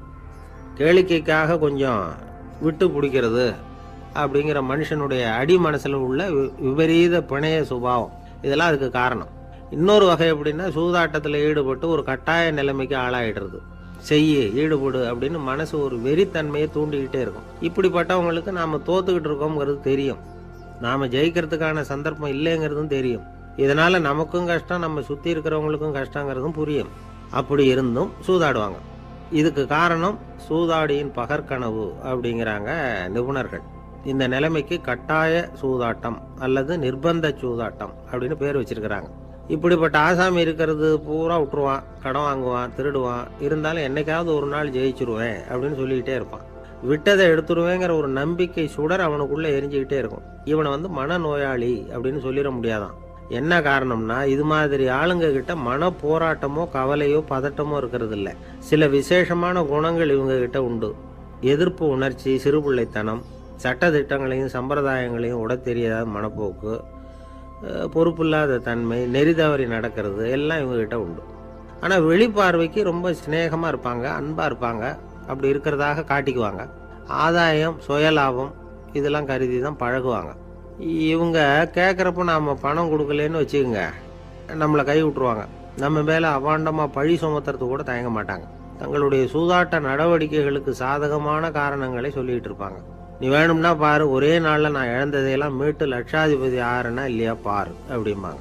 தோற்று போகிறத ஒரு படிப்பினையாக இவங்க எடுத்துக்கிறதே இல்லை. தோற்று போகிறதுலேயே இவங்களுக்கு ஒரு அலாதியான சுகம். தனக்குத்தானே துன்பத்தை வரவழைச்சிக்கிட்டு இன்பம் அடையிறதுக்கு தன்வதை சுகம் அப்படின்னு பேர். இவங்கெல்லாம் அந்த ரகம். சில பேர் எப்படி தெரியுமா, மந்திர எண்ணங்களை வரவழைச்சிக்கிறது, சூதாடுறதுக்காக ஆஃபீஸில் கையாடல் பண்ணுறது, அடுத்தவங்க கிட்ட இருந்து திருடுறது. இந்த மந்திர எண்ணம் தீவிரமாச்சுன்னா ஒரு மாதிரியாக பேச ஆரம்பிச்சிருவாங்க. தோல்வி தான் சார் வெற்றிக்கு முதல் படியும்பாங்க. தன்னால் பகடக்காய்களையும் குதிரை ஓட்டிகளையும், அதாவது இந்த ஜாக்கிகள், அதெல்லாம் கட்டுப்படுத்த முடியுங்கிற பித்து நிலைக்கு இவங்கெல்லாம் தள்ளப்பட்டுருவாங்க. சில சூதாடிகளை ஆராய்ச்சி பார்த்ததில் என்ன தெரிய வந்தது தெரியுமா, அவங்கெல்லாம் குழந்தை பருவத்தில் அன்புக்காக ஏங்கினவங்களாம், புறக்கணிக்கப்பட்டவங்களாம், உதவிகளை பெற முடியாதவங்க, இப்படிலாம் இருந்திருக்கிறாங்க. இவங்க வளர வளர மற்றவங்க சௌகரியம் பற்றி அக்கறை இல்லாதவங்களாம் ஆயிடுறாங்க. அதிர்ஷ்ட தேவதை தன்னோட இருக்கிறாங்க அப்படிங்கிற அசையாத நம்பிக்கை இவங்களுக்கு. இவங்களை திருத்துறது ரொம்ப கஷ்டம். அதனால் பந்தயம், சூதாட்டம் இது மாதிரியான விஷயங்களை விட்டு விலகியே இருக்கிறது தான் நமக்கு நல்லது. ஒரு ஆள் சொன்னான், என்னுடைய குதிரை வேகமாக ஓடுறதுக்கு என்ன வழி அப்படின்னு கால்நடை மருத்துவர்கிட்ட யோசனை கேட்டேன். அவர் ஒரு பாட்டில் நிறைய மாத்திரைகளை கொடுத்து தினம் 2 மாத்திரை விதமாக கொடுக்க சொன்னார். நாள் 2 மாத்திரையை கொடுத்துட்டு அது மேலே ஏறி உட்கார்றதுக்கு போனேன். அவ்வளவுதான். அதுக்குள்ளே அது அம்பு மாதிரி பாஞ்சு ஓடி போச்சு. நான் இன்னும் உட்காரவே இல்லை, அதுக்குள்ளே பாஞ்சு ஓடி போச்சு அப்படின்னா. அடடா, அப்புறம் நீங்கள் என்ன பண்ணீங்க அப்படின்னு கேட்டாங்க. என்ன பண்ணுறது, மீதி மாத்திரை பூராவே நான் முழுங்கி விட்டு அதுக்கப்புறம் துரத்தி பிடிச்சி அது மேலே ஏறி உட்காந்தேன் அப்படின்னா அவன். துஷ்டரை கண்டால் தூர விலகு, இப்படி ஒரு பழமொழி உண்டு. எதுக்காக இப்படி சொல்லி வச்சாங்க? துஷ்டன் ஏதாவது தொந்தரவு கொடுப்பான், அதனால் அவனை கண்டா பயந்துக்கிட்டு ஓடி ஒளிஞ்சிக்கோ அப்படின்னா இதுக்கு அர்த்தம் அப்படி இல்லை. ஒரு துஷ்டன் கிட்ட நெருங்கி போகிறோம்னு வச்சுக்கோங்க, அவன் நமக்கு கெடுதலான ஆலோசனைகள் எதையும் சொல்லலாம், அல்லது அவன் தீய உணர்வுகள் உள்ளவனா இருக்கலாம், அல்லது தீய செயல்கள் செய்யக்கூடியவனா இருக்கலாம், அல்லது தீய நட்புனால அவன் ஏற்கனவே கெட்டு போனவனா கூட இருக்கலாம். இப்படிப்பட்டவனை நெருங்கி போனா அவனோட பாதிப்பு நமக்கும் வந்துடும். அதனால விலகி போ அப்படின்னு சொல்றாங்க. இதையே கொஞ்சம் விவரமா இப்போ பார்ப்போமே. இப்போ இந்த துஷ்டர்களை 4 வகையா பிரிக்கிறாங்க. இந்த 4 வகைக்கும் உதாரணம் வேணும்னா வேற எங்கேயும் போக வேண்டியதில்லை, மகாபாரதத்தை பார்த்தாவே போதும். அதுல இந்த 4 வகையான தீயோரும் வர்றாங்க. முதல் வகைக்கு உதாரணம் சகுனி. இவன் மனசுல எப்பவும் தீய எண்ணங்கள் தான் நிறைஞ்சிருக்கும். கனவுல கூட தீய ஆலோசனைகள். யாராவது ஒருத்தர் நல்லபடியா வாழ்ந்தா அதை இவனால சகிச்சிக்க முடியாது. இப்படிப்பட்டவனோட நெருங்கிய தொடர்பு துரியோதனனுக்கு கிடைச்சது. துரியோதனன் எப்படின்னா, அவன் ஏற்கனவே தீய காரியங்கள் செய்யறதுக்கு தயங்காதவன். அப்படிப்பட்டவனுக்கு தீய போதனைகள் செய்யறதுக்கு சகுனி உதவுனான். இந்த 2 பேரோட சகவாசம் இன்னொருத்தனுக்கு கிடைச்சது. அவன் யாருன்னா துச்சாதனன். அவன் தீய நடத்தை உள்ளவன். இந்த 3 பேரும் ஒன்று சேர்ந்தா என்னத்துக்கு ஆகும்? உலகமே கெட்டு போடும்ல. இந்த 3 துஷ்டர்களோட நல்லவன் ஒருத்தன் சேர்ந்தான். அவன் தான் கர்ணன். கர்ணன் இயல்பாவே உத்தம குணம் உள்ளவன். அவன் நல்லவங்களோட சேராம இப்படிப்பட்ட கெட்டவங்க கிட்ட நட்பு வச்சுக்கிட்டான். அதனால அவனும் தீய செயல்களில் ஈடுபடுறது மாதிரி ஆயிடுது. துரியோதனனுடைய நண்பனா அவனுடைய ஆதரவுல வளர்ந்ததுனால அவனுக்கு துணையா இருக்க வேண்டி இருக்குது அப்படின்னா. நட்பு உரிமையினால உதவி புரிய வேண்டியது சரிதான், அது தப்புன்னு சொல்ல முடியாது. இருந்தாலும் தீய செயல்களுக்கு உதவி செய்யறது சரியில்லை. புத்தி பலம் புஜ பலம் எல்லாம் இருந்தா கூட தெய்வ பலம் இல்லைன்னா ஜெயிக்க முடியாது. கர்ணன் மகா வீரன். இருந்தாலும் கடைசியில் அவன் கதி என்னாச்சு? அவங்ககிட்ட எல்லா நல்ல குணங்களும் இருந்தது. இருந்தாலும் ஏன் இப்படி ஆச்சு? தீயவர்களுடைய சேர்க்கை தான் காரணம். அவங்களோட சேர்ந்ததுனால இவனையும் அப்படியே நினைக்க ஆரம்பிச்சுட்டாங்கல்ல. 4 வகை துஷ்டர்கள்ல இவனும் ஒரு வகை அப்படின்னு சொல்ல ஆரம்பிச்சிட்டாங்க. அதாவது தீய ஆலோசனைக்கு சகுனி, தீய உணர்வுகளுக்கு துரியோதனன், தீய செய்கைக்கு துச்சாதனன், தீய நட்புக்கு கர்ணன். இப்படி உதாரணமாயிட்டான். அதனாலதான் துஷ்டரை கண்டால் தூர விலகு அப்படின்னு சொன்னாங்க. அது புராண காலம். இப்பெல்லாம் நிலைமை கொஞ்சம் வேற விதமா இருக்குது. அன்னைக்கு ஒரு நாள் அப்படிதான் ஒரு காட்டு பாதையில யாரோ ஒருத்தர் அடிபட்டு கிடந்தார். யாரோ ஒரு துஷ்டன் அவரை அடிச்சு போட்டுட்டு போயிட்டான் போல இருக்கு. அந்த வழியா போன ஒருத்தர் பரிதாபப்பட்டு அவனை போய் தூக்குனார், ஆறுதல் சொன்னார். இதை பாருங்க, இந்த வழியா எப்பவும் தனியா வரக்கூடாது. ஏன்னா இங்க ஒரு ரவுடி இருந்துகிட்டு வர்றவங்க போறவங்களெல்லாம் வழிப்பறி பண்ணிட்டு இருக்கிறதா கேள்விப்பட்டிருக்கிறேன் அப்படின்னாராம். இனிமே அப்படி கேள்விப்பட மாட்டீங்க அப்படின்னு நானா அந்த ஆளு. ஏன்னு கேட்டிருக்காரு இவர். அவன் சொல்லியிருக்கான், நான் தான் சார் அந்த ரவுடி. இந்த வழியா போனவங்க கிட்ட தகராறு பண்ணேன். அவங்க தான் என்ன இப்படி அடிச்சு போட்டு என்கிட்ட இருந்த பணத்தையெல்லாம் பிடிங்கிட்டு போட்டாங்க சார். காலம் ரொம்ப கெட்டு போச்சு அப்படின்னு நானா ரொம்ப பரிதாபமா. ஒரு அழகான கடற்கரை. சுற்றுலா பயணிகள் நிறைய பேர் அங்கே போகிறது வழக்கம். சனி ஞாயிறு கூட்டம் அதிகமாக இருக்கும். அதோட விளைவு என்னங்கிறது அடுத்த நாள் தான் தெரியும்.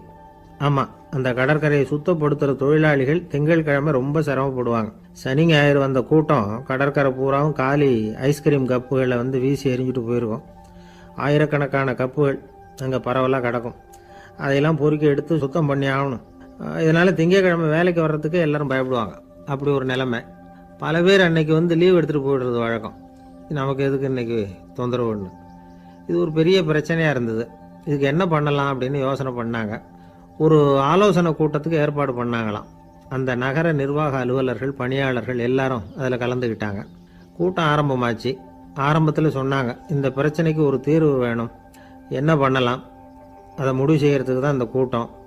இதில் நீங்கள் செய்ய வேண்டியது என்னென்னா, உங்களுக்கு தோன்றுகிற யோசனை எதுவாக இருந்தாலும் சொல்லுங்கள். கொஞ்சம் கூட தயக்கம் வேண்டாம். நாம் சொல்கிற யோசனை ஈடுபடுமா படாதா அப்படின்லாம் யோசிக்க வேணாம்.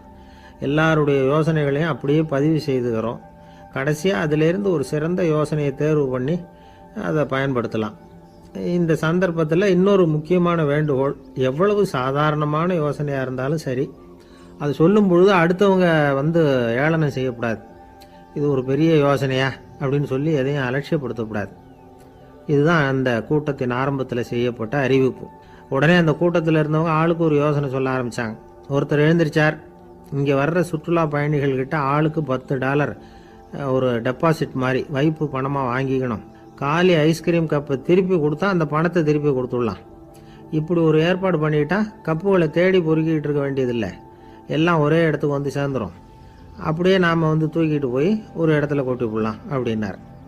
இன்னொருத்தர் எழுந்திரிச்சார், கப்பை கீழே போட்டால் $50 அபராதம் அப்படின்னு அங்கங்கே போர்டு எழுதி வச்சுடலாம். கப்புகளை போடுறதுக்கு அங்கங்கே பெரிய கூடைகளை வச்சுடலாம். நாம் சாவகாசமாக அந்த கூடைகளை சேகரம் பண்ணிக்கலாம் அப்படின்னாராம். இன்னொருத்தர் எழுந்திரிச்சு கொஞ்சம் கோபமாக பேசினார். கப்புகளை அவங்க வாயிலேயே திணிச்சுடணும். அதுகளை மொன்று சாப்பிட்டு பார்த்தா தான் தெரியும் அது எவ்வளவு கஷ்டங்கிறது அப்படின்னு ரொம்ப கடுமையாக பேசியிருக்கார். இது வேடிக்கையாக தெரிஞ்சாலும் இந்த யோசனையும் பதிவு செஞ்சுக்கிட்டாங்களாம்.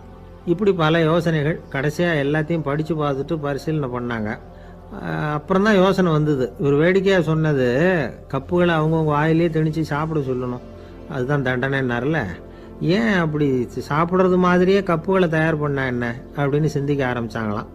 ஆகா, அதுதான் சரின்னு ஒரு முடிவுக்கு வந்தாங்க. அதுலேருந்து உருவானது தான் இந்த வேஃபர் கப்ஸ். ஐஸ்கிரீமை சாப்பிட்டு முடிச்சதும் கப்பையும் சாப்பிட்டுடலாம். கோன் ஐஸ்கிரீம் சாப்பிட்றோம்ல, அதுதான். அமெரிக்காவில் மியாமி கடற்கரையில் ரொம்ப காலமாக இருந்துக்கிட்டு வந்த குப்பை பிரச்சனைக்கு இப்படி தான் ஒரு தீர்வு வந்துதான். இதிலேருந்து நாம் புரிஞ்சிக்க வேண்டியது என்னென்னா, நாம் அன்றாட எத்தனையோ பிரச்சனைகளை சந்திக்கிறோம். அதுக்கெல்லாம்